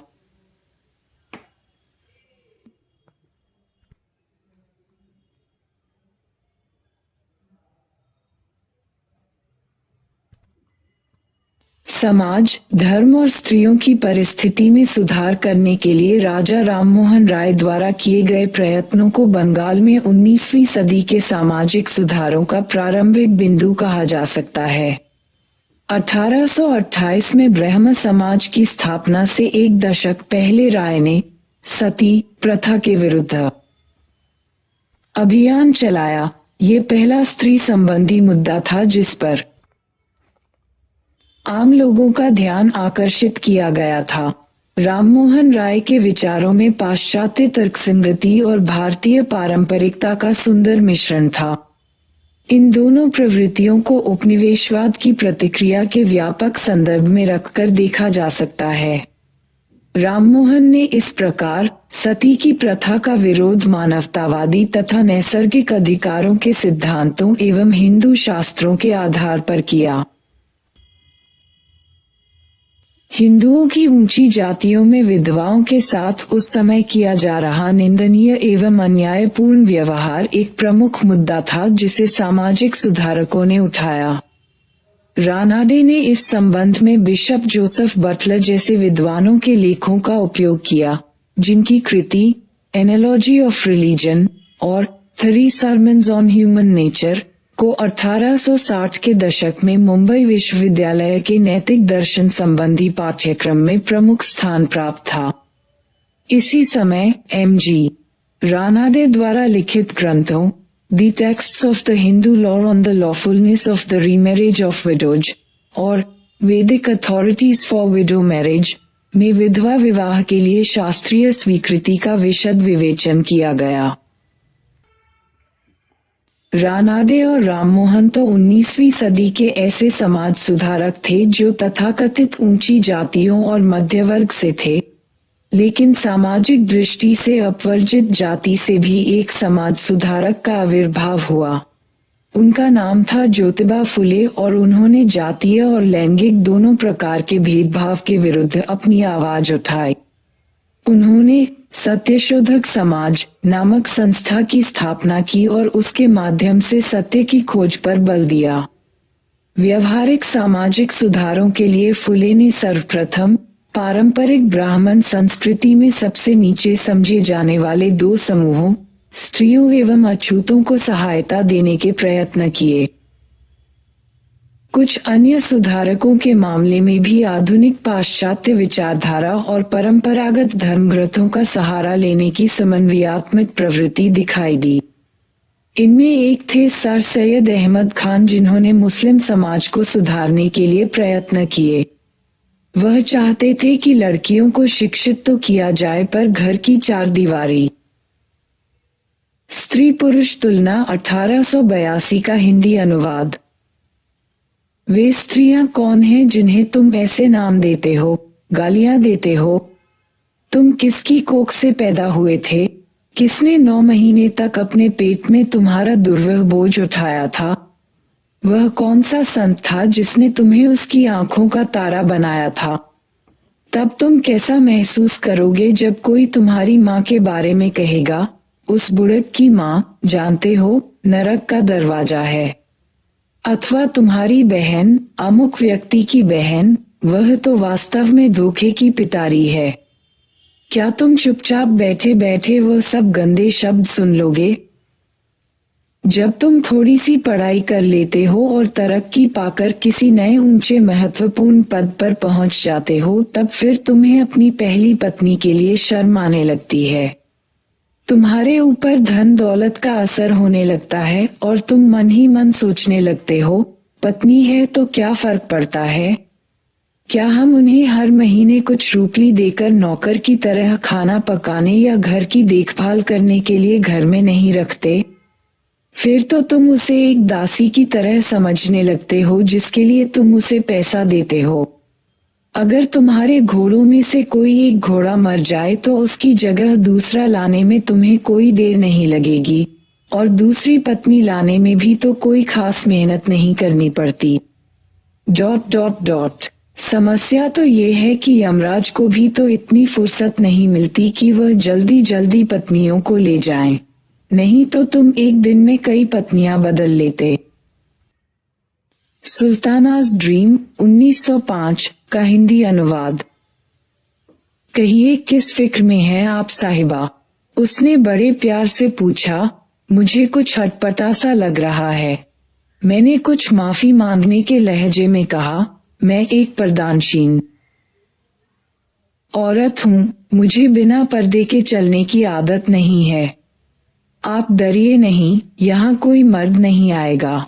ये लेडी लैंड महिला भूमि है, यहाँ कोई पाप या कुकर्म नहीं होता। मैं ये जानने के लिए बहुत उत्सुक हो गई कि आखिर सभी मर्द चले कहाँ गए। वहां चलते हुए मेरी सैकड़ों औरतों से मुलाकात हुई, मर्द एक भी नहीं मिला। मर्द लोग कहाँ हैं? मैंने उससे पूछा। अपनी अपनी सही जगह पर होंगे, जहां उन्हें होना चाहिए। अरे जरा ये बताने की तकलीफ तो फरमाइए कि उनकी सही जगह कौन सी है। अरे मुझसे गलती हो गई, आप हमारे रीति रिवाजों को नहीं जानती, क्योंकि आप पहले कभी यहाँ नहीं आई। हम अपने मर्दों को दरवाजे के भीतर बंद रखती हैं, जैसे हमें जनाना में रखा जाता है। बिल्कुल ठीक वैसे ही। उद्धरण चिन्ह। ये कितना मजेदार है। मेरे मुंह से हंसी का फव्वारा फूट पड़ा। बहन सारा भी हंस पड़ी। के भीतर ही आर्य समाज के संस्थापक दयानंद सरस्वती की तरह उन्होंने भी महिलाओं को शिक्षा देने का समर्थन किया, लेकिन उनका विचार था कि उनके लिए अलग किस्म की पाठ्यचर्या हो जिसके तहत धार्मिक उसूलों की शिक्षा दी जाए, घर गृहस्थी चलाने की कलाओं और शिल्पों तथा बच्चों के पालन पोषण का प्रशिक्षण दिया जाए। यह विचार आज बहुत ही रूढ़िवादी प्रतीत हो सकता है, लेकिन हमें ये समझना होगा कि एक बार स्त्रियों के लिए शिक्षा जैसे अधिकारों को स्वीकार कर लिया गया तो फिर इस प्रक्रिया ने एक ऐसा दौर शुरू किया जिसमें अंततः स्त्रियों को कुछ किस्मों की शिक्षा तक ही सीमित रखना नामुमकिन हो गया। अक्सर यह मान लिया जाता है कि स्त्रियों के अधिकारों के लिए समाज सुधार की लड़ाई पूर्ण रूप से पुरुष सुधारकों द्वारा ही लड़ी गई थी, और यह भी स्त्रियों की समानता के विचार बाहर से आयातित थे। ये जानने के लिए कि ये दोनों ही धारणाएं गलत हैं, बॉक्स 5.6 एवं 5.7 में दिए गए उद्धरण पढ़ें। ये उद्धरण स्त्रियों द्वारा लिखी गई 2 पुस्तकों से लिए गए हैं, जिनमें से पहली स्त्री पुरुष तुलना 1882 में और दूसरी सुल्तानास ड्रीम 1905 में लिखी गई थी।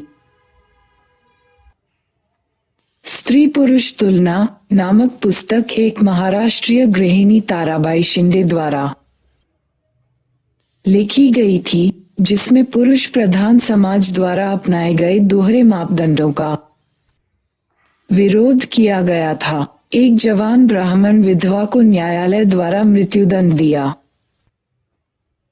गया था। विधवा का अपराध ये था कि उसने अपने नवजात शिशु की हत्या इसलिए कर दी थी क्योंकि वह उसकी नाजायज संतान था, लेकिन जिस पुरुष का वह बच्चा था उसका पता लगाने या उसे दंड देने का कोई प्रयत्न नहीं किया गया था। जब स्त्री पुरुष तुलना पुस्तक प्रकाशित हुई तो समाज में एक खलबली सी मच गई। बेगम रोकेया सखावत हुसैन का जन्म।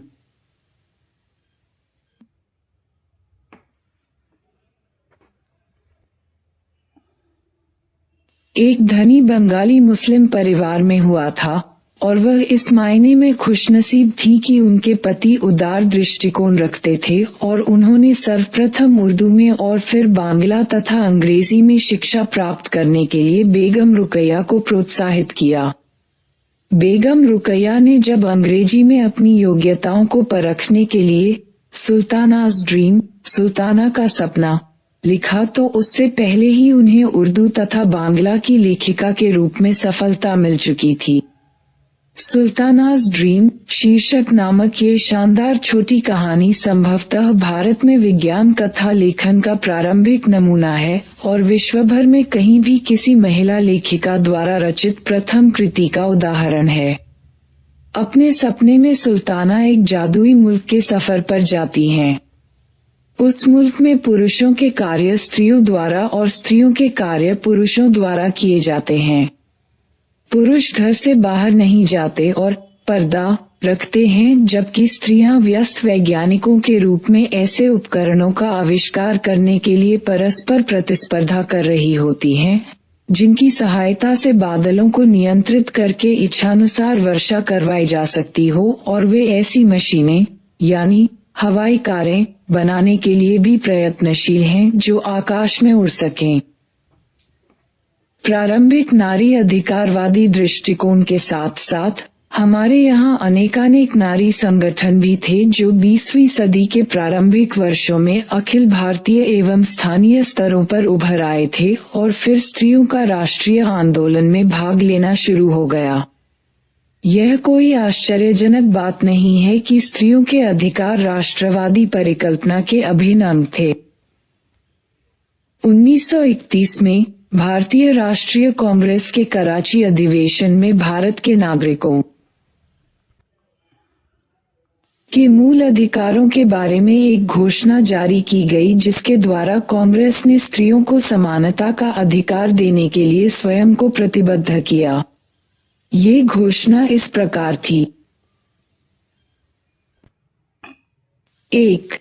सभी नागरिक कानून विधि के समक्ष एक समान हैं, चाहे उनका धर्म, जाति, पंथ या लिंग कोई भी हो। 2. किसी भी नागरिक को उसके धर्म, जाति, पंथ या लिंग के कारण सार्वजनिक रोजगार, शक्ति या सम्मान का पद दिए जाने अथवा कोई भी व्यापार या धंधा किए जाने के संबंध में निर्योग्य नहीं ठहराया जाएगा। 3. मताधिकार का प्रयोग सार्वजनीन वयस्क मताधिकार के आधार पर होगा। 4. स्त्रियों को मत डालने, प्रतिनिधित्व करने और सार्वजनिक पद धारण करने का अधिकार होगा। योजनाबद्ध अर्थव्यवस्था में नारी की भूमिका विषयक उपसमिति की रिपोर्ट 1947 37-38। स्वतंत्रता प्राप्ति के बाद 2 दशक बीत जाने पर 1970 के दशक में स्त्रियों के मुद्दे फिर से उठ खड़े हुए। 19वीं सदी के सुधार आंदोलनों में सती, बाल विवाह जैसी परंपरागत कुरीतियों अथवा विधवाओं के साथ बुरे बर्ताव को रोकने पर विशेष बल दिया गया था। 1970 के दशक में आधुनिक मुद्दों, पुलिस अभिरक्षा में स्त्रियों के साथ बलात्कार, दहेज के लिए हत्या, लोकप्रिय माध्यमों में स्त्रियों का प्रतिनिधित्व और असमान विकास के लैंगिक परिणाम आदि की ओर विशेष रूप से ध्यान आकर्षित किया गया। 1980 के दशक में और उसके बाद कानून सुधार का विशेष मुद्दा बना, खासतौर पर उस समय जब ये पाया गया कि स्त्रियों से सरोकार रखने वाले बहुत से कानूनों को 19वीं सदी से अब तक अपरिवर्तित रूप में ज्यों का त्यों रखा गया है। अब जबकि हम 21वीं सदी में प्रवेश कर रहे हैं, लैंगिक अन्याय के नए रूप उभर कर सामने आ रहे हैं।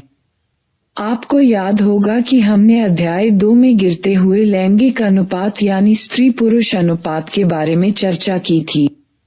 बाल लैंगिक अनुपात में तेजी से गिरावट जो आ रही है और बालिकाओं के विरुद्ध अव्यक्त रूप से जो सामाजिक पक्षपातपूर्ण रवैया उत्पन्न हो रहा है, वह लैंगिक असमानता की नई चुनौतियां पेश करता है। स्त्रियों के अधिकारों अथवा अन्य किसी भी मुद्दे पर लाया गया सामाजिक परिवर्तन सदा सर्वदा के लिए स्थायी नहीं होता। ये लड़ाई तो बार बार लड़नी होगी और आगे भी जारी रखनी होगी। अन्य सामाजिक मुद्दों की तरह ये संघर्ष लंबा चलेगा। भारत में नारी आंदोलन को बड़ी मुश्किल से प्राप्त किए गए अधिकारों की रक्षा के लिए लड़ना होगा और नए उभरते हुए मुद्दों को भी उठाना होगा। 5.4 अन्यथा सक्षम व्यक्तियों का संघर्ष।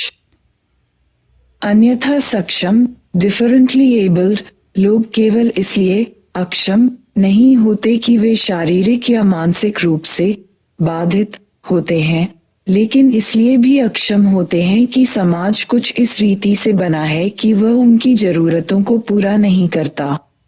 दलित, आदिवासी या स्त्रियों के अधिकारों के लिए हो रहे संघर्षों को तो काफी समय पहले मान्यता मिल चुकी थी, मगर अन्यथा सक्षम व्यक्तियों के अधिकारों को अभी हाल ही में मान्यता मिली है। फिर भी सभी ऐतिहासिक कालों में सभी समाजों में ऐसे लोग अवश्य रहे हैं जिन्हें अन्यथा सक्षम कहा जा सकता है। भारतीय संदर्भ में निर्योग्यता एवं विकलांगता आंदोलन के अग्रणी सक्रियतावादियों और विद्वानों में से एक हैं अनिता घई, जिनका कहना है कि विकलांग लोगों की इस अदृश्य स्थिति की तुलना राल्फ एलिसन के इनविजिबल मैन की स्थिति से की जा सकती है। एलिसन का इनविजिबल मैन नाम का उपन्यास संयुक्त राज्य अमेरिका में रहने वाले अफ्रीकी अमेरिकियों के विरुद्ध प्रजातिवाद, नस्लवाद का एक खुला अभियोग पत्र है। मैं एक अदृश्य व्यक्ति हूँ, समझे, केवल इसलिए कि लोग मुझे देखना ही नहीं चाहते। आप सर्कस के तमाशों में कभी कभी धड़हीन सिर देखा करते हैं, मेरी स्थिति भी लगभग वैसी ही है। ऐसा लगता है मानो मैं कड़े विद्रूपकारी दर्पणों से घिरा हूँ। जब लोग मेरे पास आते हैं तो मेरा परिवेश ही देखते हैं जो उनकी अपनी कल्पनाओं से बना है। दरअसल मुझे छोड़कर बाकी सब कुछ देख सकते हैं। एलिसन 1952। 3 अन्यथा सक्षम शब्द विशेष रूप से महत्वपूर्ण है क्योंकि यह इस तथ्य की ओर ध्यान दिलाता है कि आम लोग अक्षम शब्द का जो भाव समझते हैं उस पर प्रश्न चिन्ह लगाया जा सकता है। विश्वभर में निर्योग्यता, अक्षमता का जो तात्पर्य समझा जाता है उसके कुछ आम लक्षण नीचे दिए गए हैं। ग्रेटर देन निर्योग्यता, अक्षमता को एक जैविक कमजोरी माना जाता है। ग्रेटर देन जब कभी किसी अक्षम व्यक्ति के समक्ष कई समस्याएं खड़ी होती हैं तो यह मान लिया जाता है कि ये समस्याएं उसकी बाधा या कमजोरी के कारण ही उत्पन्न हुई हैं।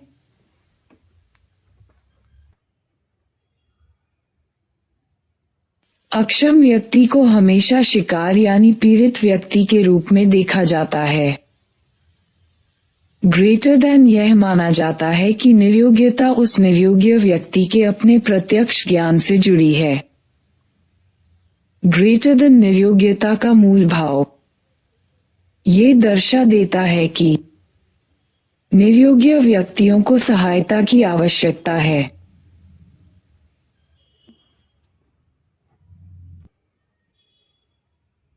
भारत में निर्योग्य, बाधित, अक्षम, अपंग, अंधा और बहरा जैसे विशेषणों का प्रयोग लगभग एक ही भाव को दर्शाने के लिए किया जाता है। अक्सर किसी व्यक्ति का अपमान करने के लिए उस पर इन शब्दों की बौछार कर दी जाती है। एक ऐसी संस्कृति में जहां शारीरिक पूर्णता का आदर किया जाता हो, पूर्ण शरीर न होने का अर्थ है कि उसमें कोई असामान्यता, दोष या खराबी है। बेचारा जैसे विशेषणों से संबोधित करने पर तो उसकी पीड़ित परिस्थिति और भी विकट हो जाती है। ऐसी सोच का मूल कारण उस सांस्कृतिक संकल्पना में निहित है जो असमर्थ या दोषपूर्ण शरीर को दुर्भाग्य का परिणाम मानती है। नियति, भाग्य को दोषी और निर्योग्य व्यक्ति को उसका शिकार माना जाता है। आम धारणा यह है कि विकलांगता पुराने कर्मों का फल है और उससे छुटकारा नहीं पाया जा सकता। इस प्रकार भारत में प्रचलित प्रमुख सांस्कृतिक विचारधारा एवं संरचना विकलांगता को आवश्यक रूप से व्यक्ति की विशेष स्थिति मानती है जिसे उस व्यक्ति को भुगतना पड़ता है। पौराणिक कथाओं में विकलांग लोगों की जो छवि चित्रित की गई है वह अत्यंत नकारात्मक है। अन्यथा सक्षम शब्द इनमें से किसी भी अवधारणा को स्वीकार नहीं करता। मानसिक रूप से चुनौतीग्रस्त, मेंटली चैलेंज्ड, दृष्टि बाधित, विजुअली इम्पेयर्ड और शारीरिक रूप से बाधित, फिजिकली इम्पेयर्ड जैसे शब्दों का प्रयोग अब पुराने घिसे पिटे नकारात्मक भाव व्यक्त करने वाले शब्दों जैसे मंदबुद्धि, अपंग अथवा लंगड़ा लूला आदि के स्थान पर किया जाने लगा है। विकलांग अपनी जैविक अक्षमता के कारण विकलांग नहीं होते, बल्कि समाज ही उन्हें ऐसा बनाता है। हमें तो उन भव्य भवनों ने असक्षम बनाया है जो हमारे प्रवेश के लिए नहीं बने हैं, जिनमें प्रवेश करने की हमें इजाजत नहीं है और इसी के परिणामस्वरूप हम शिक्षा, रोजगार पाने के अपने अवसरों, सामाजिक जीवन आदि के संबंध में आगे अधिकाधिक असक्षम होते जाते हैं। असक्षमता तो समाज की संरचना या विचारधारा में ही निहित है, व्यक्ति की शारीरिक दशा में नहीं। ब्रिसेंडन 1986 रेशियो 176। असक्षमता संबंधी सामाजिक विचारधारा का एक और भी पहलू है। असक्षमता और गरीबी के बीच एक अटूट संबंध होता है। कुपोषण, बार बार बच्चे पैदा करने से कमजोर हुई माताएं, रोग प्रतिरक्षा के अपर्याप्त कार्यक्रम, भीड़-भाड़ भरे घरों में दुर्घटनाएं, ये सब बातें एक साथ मिलकर गरीब लोगों में असक्षमता की ऐसी स्थिति ला देती हैं जो आसान परिस्थितियों में रहने वाले लोगों की तुलना में काफी गंभीर होती हैं। इसके अलावा असक्षमता व्यक्ति के लिए ही नहीं बल्कि पूरे परिवार के लिए पृथक्करण और आर्थिक दबाव को बढ़ाते हुए गरीबी की स्थिति पैदा करके उसे और गंभीर बना देती हैं। इस बात में कोई संदेह नहीं कि असक्षम लोग गरीब देशों में सबसे गरीब होते हैं। क्रियाकलाप 5.9 उल्लेखनीय है कि स्थिति को सुधारने के प्रयत्न स्वयं विकलांगों की ओर से ही नहीं किए गए हैं। सरकार को भी अपनी ओर से कार्यवाही करनी पड़ी, जैसा कि बॉक्स 5.8 में दिखाया गया है। अन्यथा सक्षम व्यक्तियों के प्रयत्नों से अभी हाल में ही विकलांगता के बारे में फिर से सोचने की आवश्यकता के प्रति समाज में कुछ जागरूकता आ रही है। बॉक्स 5.9 में दी गई समाचार पत्र की रिपोर्ट से यह स्पष्ट होता है। जनगणना में विकलांगों के लिए अपनाया गया दृष्टिकोण 2011। जनगणना 2011 में जनसंख्या गणना चरण के दौरान घरेलू अनुसूची के माध्यम से विकलांगता संबंधी सूचना एकत्र की गई थी। ग्रेटर देन परिवार के सभी व्यक्तियों से विकलांगता पर सवाल पूछे गए थे। गणक को सूचित किया गया था कि सूचना एकत्र करने के लिए विकलांग व्यक्तियों से संपर्क करने के अलावा परिवार के अन्य उत्तरदाताओं से भी बात करें। ग्रेटर देन सभी प्रकार के परिवारों अर्थात राष्ट्रीय, संस्थागत और घरेलू परिवारों को कवर किया गया है। ग्रेटर देन अपंगता पर प्रश्नों और निर्देशों को अंतिम रूप दिया गया था। चयनित क्षेत्र में विकलांगता सहित चयनित प्रश्नों का क्षेत्र परीक्षण करने के बाद नागरिक समाज संगठनों और नोडल मंत्रालय के साथ व्यापक विचार विमर्श करने के बाद सभी राज्यों के ग्रामीण नगरीय नमूनों को कवर करने वाले सभी जनगणना संबंधी प्रश्नों के पूर्व परीक्षण के बाद अपंगता पर प्रश्नों और निर्देशों को अंतिम रूप दिया गया था। ग्रेटर देन प्रश्नों में अंतिम रूप से पहचाने गए पहलू गणक और उत्तरदायित्व दोनों के द्वारा आसानी से समझने के लिए विकलांगता की श्रेणियों प्रकारों का साधारण नामकरण, योजनाकारों और निर्माताओं के लिए डेटा की प्रासंगिकता, प्रश्न को रद्द करने में व्यवहारिकता, सभी प्रकार की विकलांगताओं को सूचीबद्ध करने के लिए सूचीबद्ध विकलांग व्यक्ति अधिनियम 1995 और नेशनल ट्रस्ट अधिनियम 1999 को ध्यान में रखा गया। विकलांगता की स्थिति का पता लगाने के लिए एक फिल्टर प्रश्न शामिल किया गया था। 8 प्रकार की विकलांगता के बारे में जानकारी इकट्ठा करने का प्रयास किया, क्योंकि 2001 की जनगणना में 5 प्रकार के बारे में ही पूछा गया था। जनगणना अनुसूची में विकलांगता पर प्रश्न का स्थान बदल दिया गया।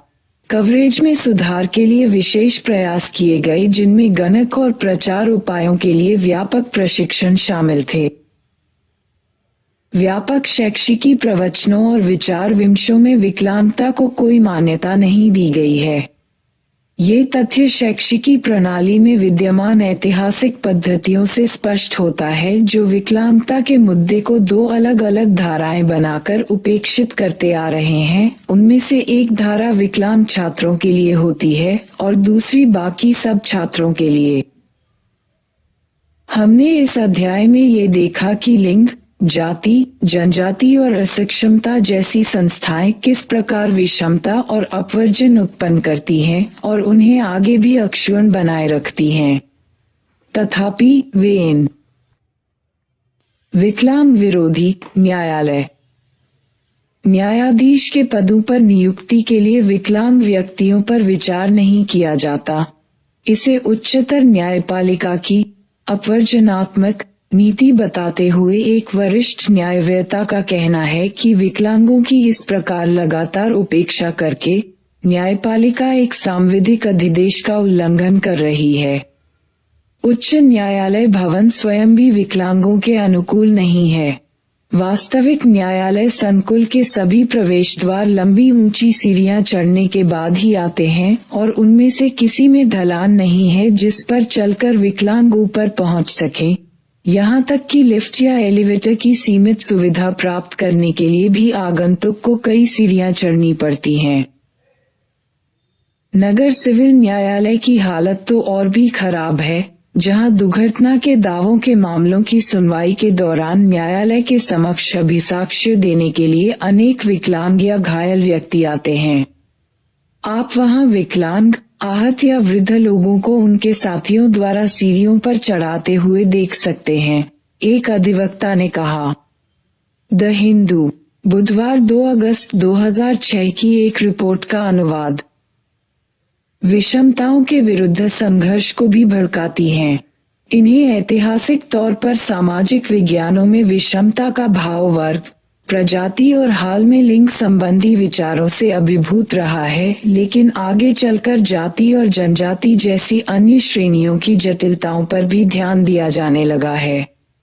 भारतीय संदर्भ में अब जाति, जनजाति और लिंग पर यथोचित ध्यान दिया जाने लगा है, लेकिन और भी कई श्रेणियां बाकी हैं जिन पर ध्यान दिए जाने की आवश्यकता है, जैसे वे श्रेणियां जिन्हें धर्म अथवा कुछ अन्य श्रेणियों ने मिलकर हाशिए पर डाल दिया है। धर्म और जाति, लिंग और धर्म अथवा जाति और क्षेत्र द्वारा परिभाषित समूहों जैसे कुछ अधिक जटिल संगठनों की ओर भी संभवतः निकट भविष्य में हमारा ध्यान जाएगा, जैसा कि मुस्लिम समुदाय विषयक सच्चर समिति की रिपोर्ट में दर्शाया गया है। एक ऐसे देश में जहां 5-14 आयु वर्ग के आधे बच्चे स्कूल के बाहर हों, वहां विकलांगताग्रस्त बच्चों के लिए स्थान कैसे हो सकता है, विशेष रूप से उस स्थिति में जबकि उनके लिए शिक्षा की अलग व्यवस्था करने का समर्थन किया जा रहा हो। और यदि कोई कानून या विधान बनाकर प्रत्येक विकलांग बच्चे को शिक्षा उपलब्ध कराने की आशा की भी जाए तो भी ग्रामीण माता पिता, अभिभावक इस व्यवस्था को अपने विकलांग बच्चों के लिए स्वायत्तता प्राप्त करने में सहायक नहीं समझेंगे। वे तो शायद इस बात को अधिक पसंद करेंगे कि उन्हें कुएं से पानी लाने का कोई बेहतर तरीका और उन्नत कृषि सुविधाएं उपलब्ध कराई जाएं। इसी प्रकार किसी शहरी गंदी बस्ती में रहने वाले माता पिता ये चाहते हैं कि शिक्षा को काम या रोजगार की दुनिया से संबंधित होना चाहिए, क्योंकि ऐसी शिक्षा उनके बच्चे की बुनियादी जिंदगी की को देगी। गुणवत्ता सुधार स्रोत, disability in the Indian context, Anita Ghai, 2003, 93। उपर्युक्त उद्धरण को पढ़ें और विभिन्न तरीकों के बारे में चर्चा करें जिनके कारण विकलांगों की समस्याएं सामाजिक रूप में बनी हैं। 1. सामाजिक विषमता व्यक्तियों की विषमताओं से कैसे भिन्न है? 2. सामाजिक स्तरीकरण की कुछ विशेषताएं बतलाएं। 3. आप पूर्वाग्रह और अन्य किस्म की राय अथवा विश्वास के बीच भेद कैसे करेंगे? 4. सामाजिक अपवर्जन या बहिष्कार क्या है? 5. आज जाति और आर्थिक असमानता के बीच क्या संबंध है? 6. अस्पृश्यता क्या है? 7. जातीय विषमता को दूर करने के लिए अपनाई गई कुछ नीतियों का वर्णन करें। 8. अन्य पिछड़े वर्ग, दलितों या अनुसूचित जातियों से भिन्न कैसे हैं?